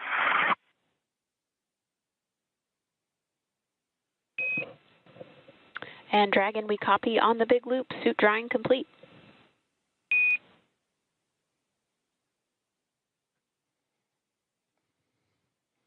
Good insight there from the Axiom Mission 4 perspective of their procedures that they are currently going through in anticipation of hatch opening, and welcome remarks as they make their way into the International Space Station after connecting and docking to the International Space Station about an hour and a half ago. 5:31 a.m. Central, 6:31 a.m. Eastern.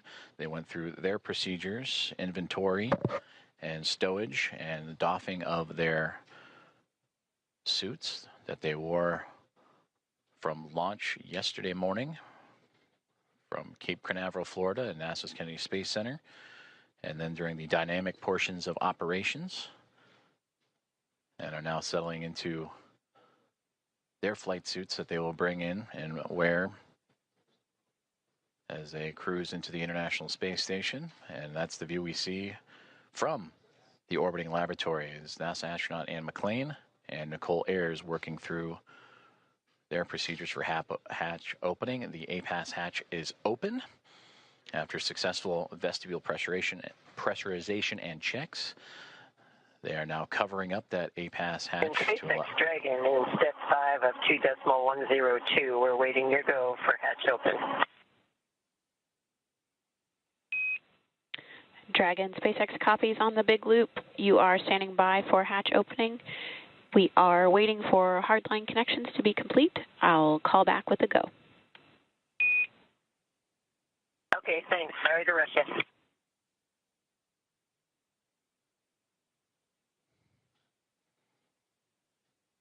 And there you heard Axiom Mission 4 Commander Peggy Whitson radioing out to the team at SpaceX. They are awaiting the go for hatch opening. I'd imagine the crew aboard the Dragon Gray spacecraft anxious and excited to float into the International Space Station for the very first time.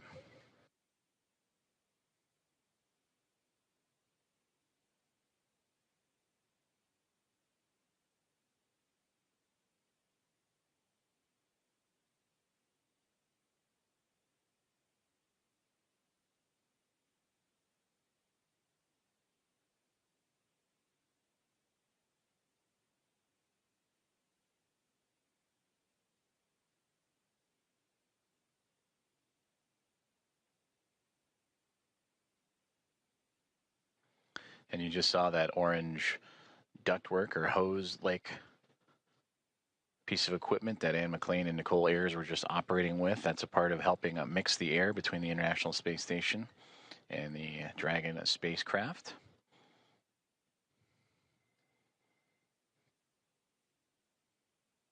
They'll continue to check some vent valves as well, so it just might be a little bit more time before we welcome the crew on board. But these final checks, again, critical to making sure that everything is good and sealed tight with no leaks and no issues, as Dragon Grace will be docked to the International Space Station for approximately the next 2 weeks.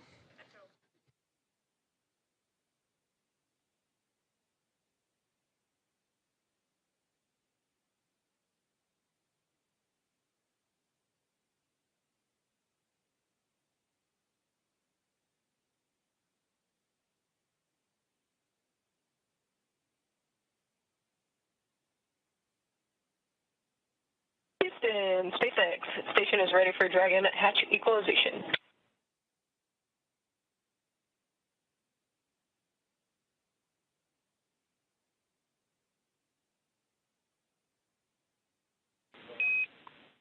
Houston, copy. Stand by.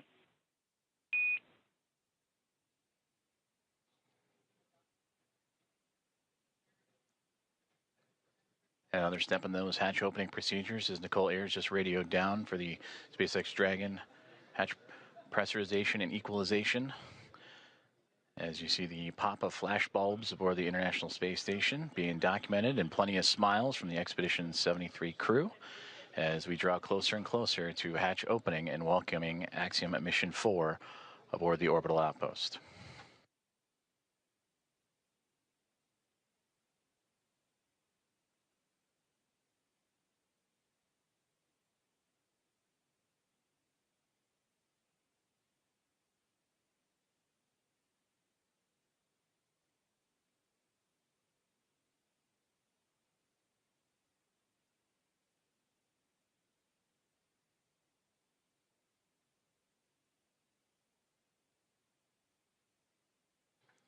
Meanwhile, here on the ground inside NASA's Mission Control, the International Space Station Flight Control Room, anticipation also building up as the room starting to fill with NASA leadership, as well as the Athena flight team continuing to work through the hatch opening procedures. Flight Director Allison Bollinger closely monitoring every step of the way as Nicole Ayers is continuing to work through each checkpoint on her list. That's what you saw on the little tablet that she was referring to, making sure every step is covered as she has now floated back into the pressurized mating adapter across the APAS hatch. Station Houston on the big loop. We're still working some ground config actions before we're ready for equalization.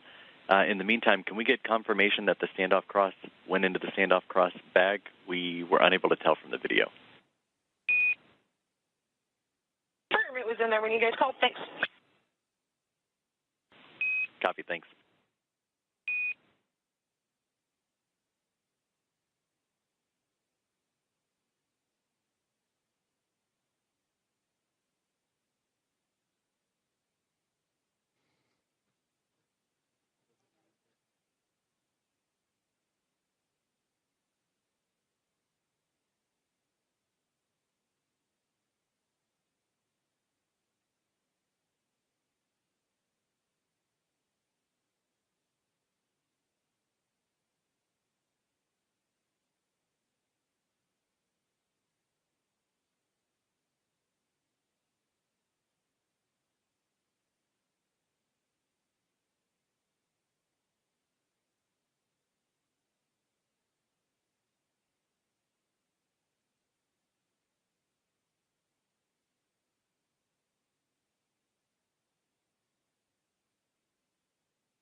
Hearing communications from teams on the ground as they continue to work through hatch opening procedures and making sure all pressurization and leak checks are good and everything equal between the Dragon spacecraft and the International Space Station before the hatches can be formally opened on both sides.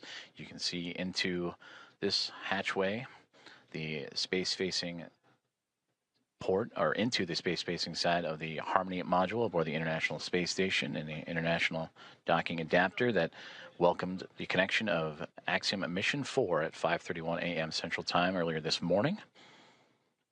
And since then, the crews aboard both the Dragon Gray spacecraft and International Space Station have been diligently working and continue to monitor the progress of that hatch opening with teams on the ground also following suit.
Station Dragon Houston on the big loop. Stand by for equalization. Expected to take 1 minute.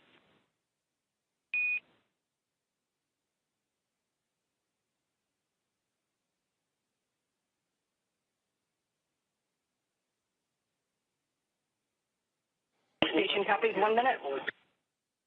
Dragon copies 1 minute.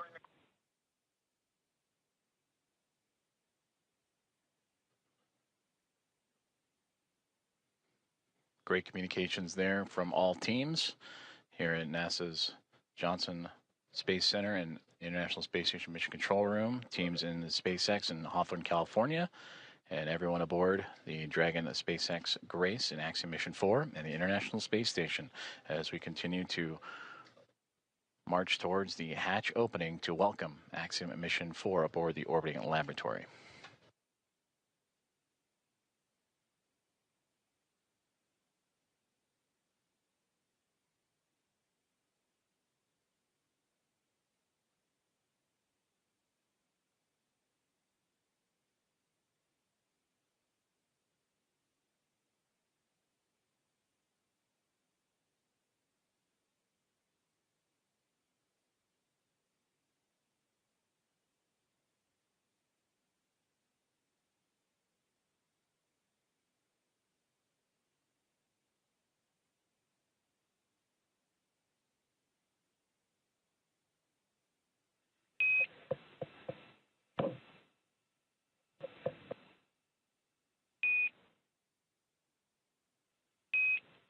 Dragon SpaceX, on the big loop, you are go for hatch opening per the decal, followed by the remaining actions in procedure 4.400, section 6. Dragon copies. Go for hatch open and remainder of steps in 4.400.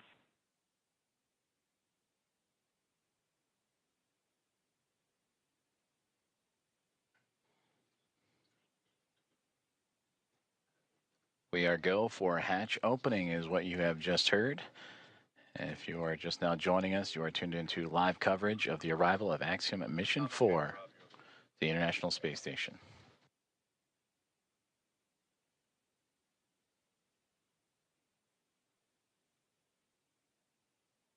And SpaceX Dragon, hatch is coming open. SpaceX copies.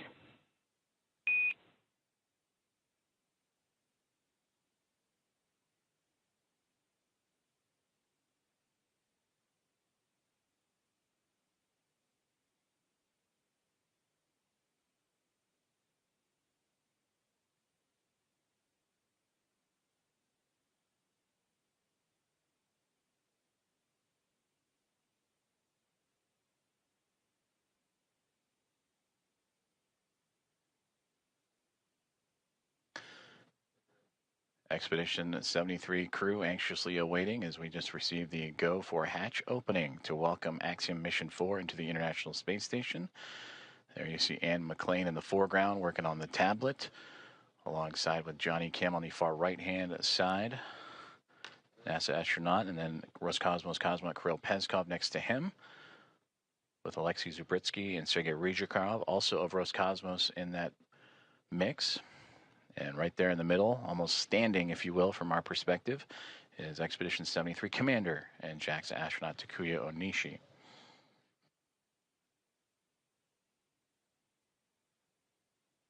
From this view, they are looking up. SpaceX Dragon, hatch is open at 12:14, and we're requesting the go for the LIO change.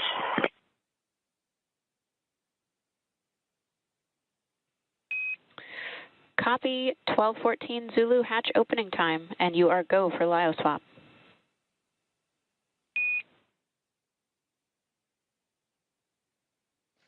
And there you heard that the hatch is open and confirmed at 7:14 a.m. Central Time, as the hatches are open between SpaceX Dragon Grace spacecraft and the International Space Station. Again, 7:14 a.m. Central, 8:14 a.m. Eastern.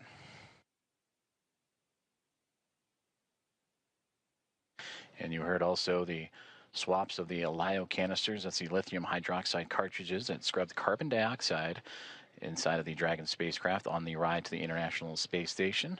Also, Nicole Ayers out of view, but if from this perspective, looking up, she is operating with the Axiom Mission 4 team to help refresh the air and cycle air between the two craft as they continue a few more procedures before floating across and into the orbiting laboratory for the first time.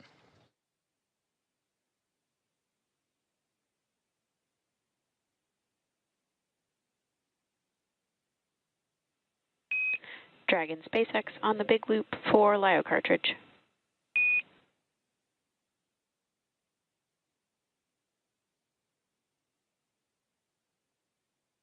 Go ahead for LIO cartridge. Just looking for clarification on your next action there. We're tracking LIO cartridge sealing per 2.102 step 6.5. Oh, okay. In my procedure, I had for the instructions on the decal for section.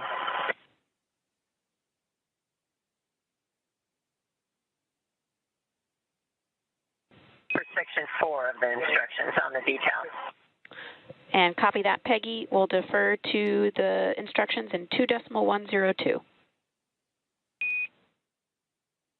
Okay, that's where we are.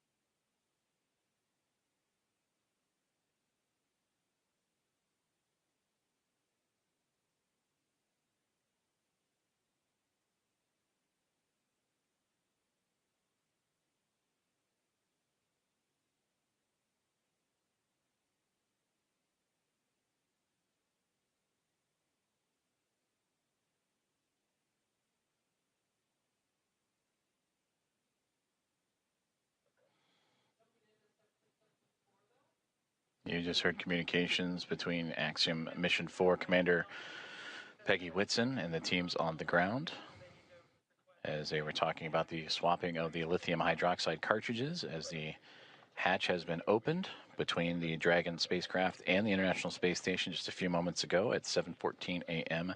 Central Time. And this is a view inside the International Space Station, looking forward, if you will, as the astronauts and cosmonauts aboard are looking up. That is towards the space-facing port of the Harmony module. That's where they are in now.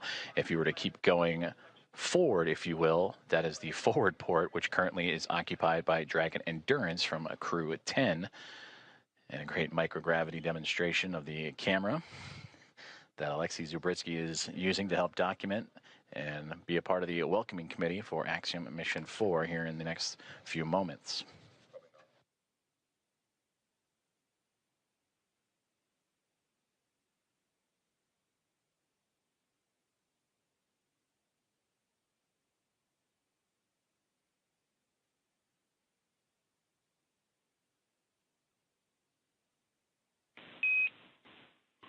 Dragon Houston on the big loop. Just to confirm, we want to make sure IMV duct installation is complete before we do LIO cartridge sealing.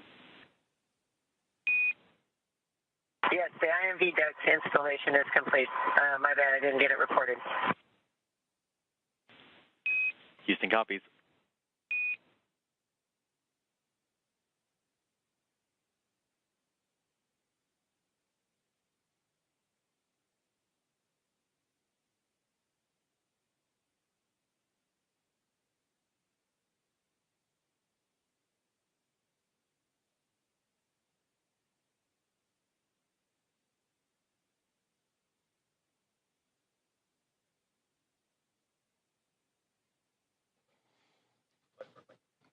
Now we switch views from pretty much the point of view of what the astronauts have been looking at. From what we have seen, they were looking up, and this is the shot up into that Node 2 Zenith hatchway of the Harmony module. That is Nicole Ayers, NASA astronaut, just on the other side of that APAS hatchway, working with the Axiom Mission 4 crew.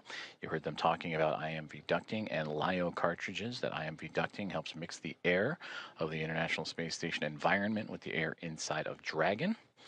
And then also looking to seal up some of those lithium hydroxide cartridges that are used to scrub carbon dioxide from the air in the spacecraft on their journey to the International Space Station. And that journey started yesterday morning, 1:31 a.m. Central Time, 2:31 a.m. Eastern, as they would launch on the SpaceX Dragon, newly named Grace spacecraft, on a Falcon 9 rocket from Launch Pad 39A at NASA's Kennedy Space Center, and would chase down the International Space Station earlier this morning at 5:31, nearly 2 hours ago, 5:31 a.m. Central, 6:31 a.m. Eastern, a little bit more of a day's transit. Houston and SpaceX Dragon arrival configuration is complete.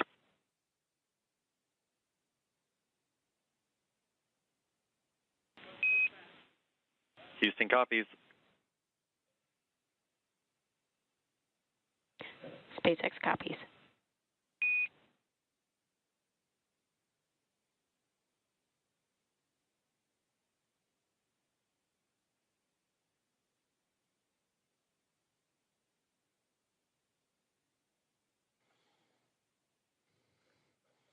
Continuing to target a welcome ceremony or welcome remarks in the near future at 8:35 a.m. Central Time. So a little bit more than an hour from now is Axiom Mission 4 and the International Space Station continuing to work through hatch opening procedures, but getting close, you can start to see a little bit of a window of opportunity that was just on the other side of astronaut Anne McLean and Nicole Ayers there, as they are working on IMV ducting, mixing the air of the station and Dragon, and lithium hydroxide cartridges, stowage and swapping out.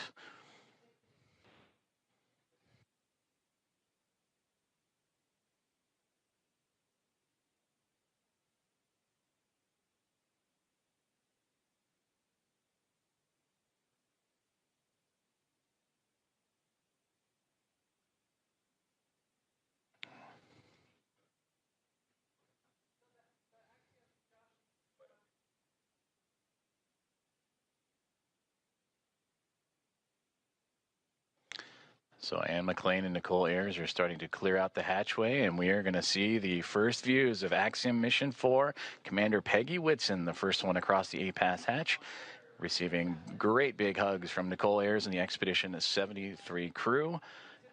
Axiom Mission 4, welcome aboard the International Space Station. Pilot Shubhanshu Shukla is the next one to come across, representing ISRO. It is his first space flight for Peggy Whitson, her return to the International Space Station on her 5th flight, second as a member of Axiom Space.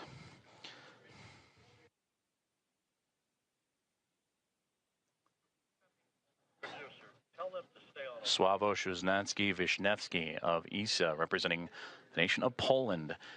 And their first visit to the International Space Station is next to cross the hatchway. And warm hugs all around. And applause breaking out here inside of Mission Control Houston and International Space Station Flight Control Room. And Tibor Kapu, the fourth and final member of Axiom Mission 4, representing Hunor and the nation of Hungary. Their first visit to the International Space Station as well.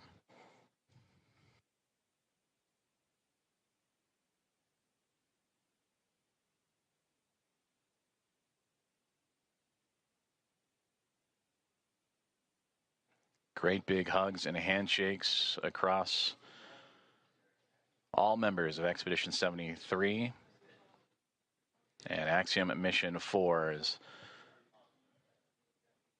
Ann McLean and Nicole Ayers of NASA, along with Johnny Kim, Kirill Peskov, Sergei Ryzhikov, and Alexei Zabritsky of Roscosmos, and Takuya Onishi, commander of Expedition 73 and of JAXA, with handshakes and hugs for Peggy Whitson, Shubhanshu Shukla, Sławomir Wisniewski, and Tibor Kapu. And with their arrival to the International Space Station, that now makes 288 visitors to the orbiting laboratory.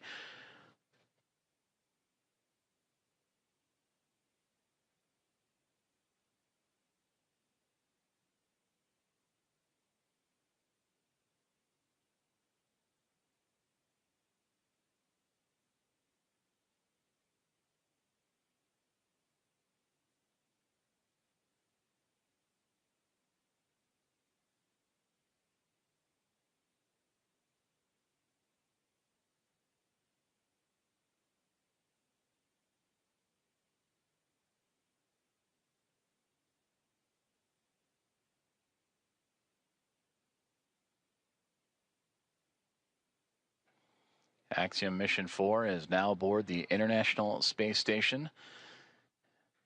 Commander Peggy Whitson in her return to the orbiting laboratory, her 5th flight. 3 is a member of NASA, and her 2nd as commander of Axiom Space private astronaut mission, commander of Axiom 2 and here of Axiom 4. Regaling the crew with smiles and stories. To her left, or our left from her viewpoint, to her right, Sławomir Wisniewski of ESA, Shubhanshu Shukla to her left of ISRO, and Tibor Kapu on that far right-hand side of our viewpoint.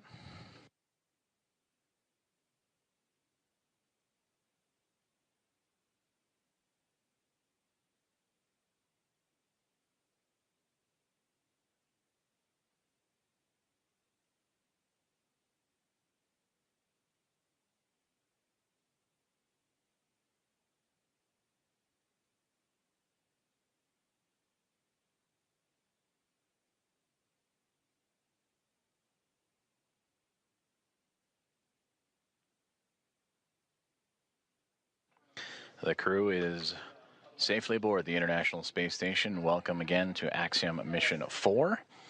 And we are continuing to target a formal welcome remark from the crew and being joined by the Expedition 73 team as well. That'll be at approximately 8:35 a.m. Central Time.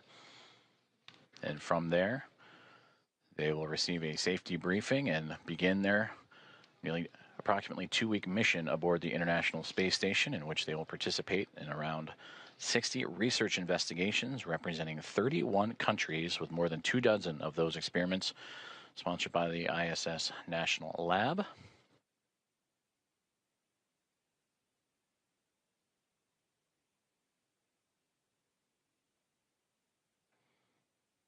And there they all are, waving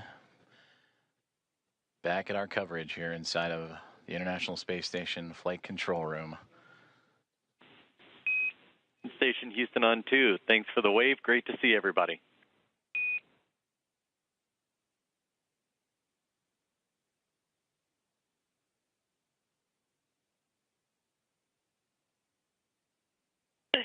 Houston Station, we're happy to be here. It's so great to be here finally. It was a long quarantine.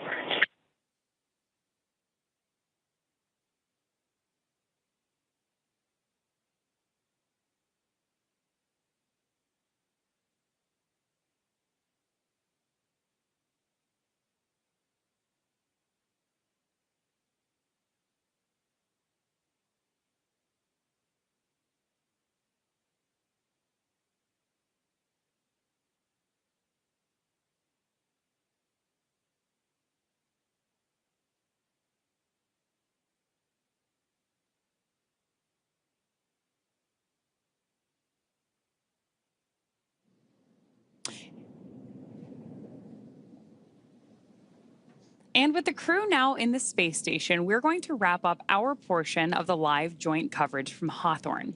It's been an honor to support Axiom Mission 4 thus far, and we wish the crew a successful time on the space station. We're, of course, also looking forward to joining AX4 again when it's time to return home. Ronnie, from launch to docking, it has been an absolute pleasure sharing this desk with you. What has been years in the making for India, Poland, and Hungary is now well underway. Axiom Space and NASA's joint coverage will continue from here through to the welcome ceremony as Peggy, Shubhanshu, Swavesh, and Tibor start their 2 weeks aboard the orbiting laboratory. Over the course of our crew's time on station, we will be producing mission updates from Axiom Space's own space station development facility in Houston, Texas. So we invite you to follow the progress of AX4 on axiomspace.com and through Axiom Space's social media channels. So with that, on behalf of SpaceX, Axiom Space, and NASA, thank you all for tuning in to watch. While our stream on X is coming to a close, coverage of the welcome ceremony now continues on NASA Plus, axiom.space/live, and Axiom Space's social channels. With that, we'll turn it back over to you, Joseph. Have a great morning, everyone, and go AX4. Go AX4.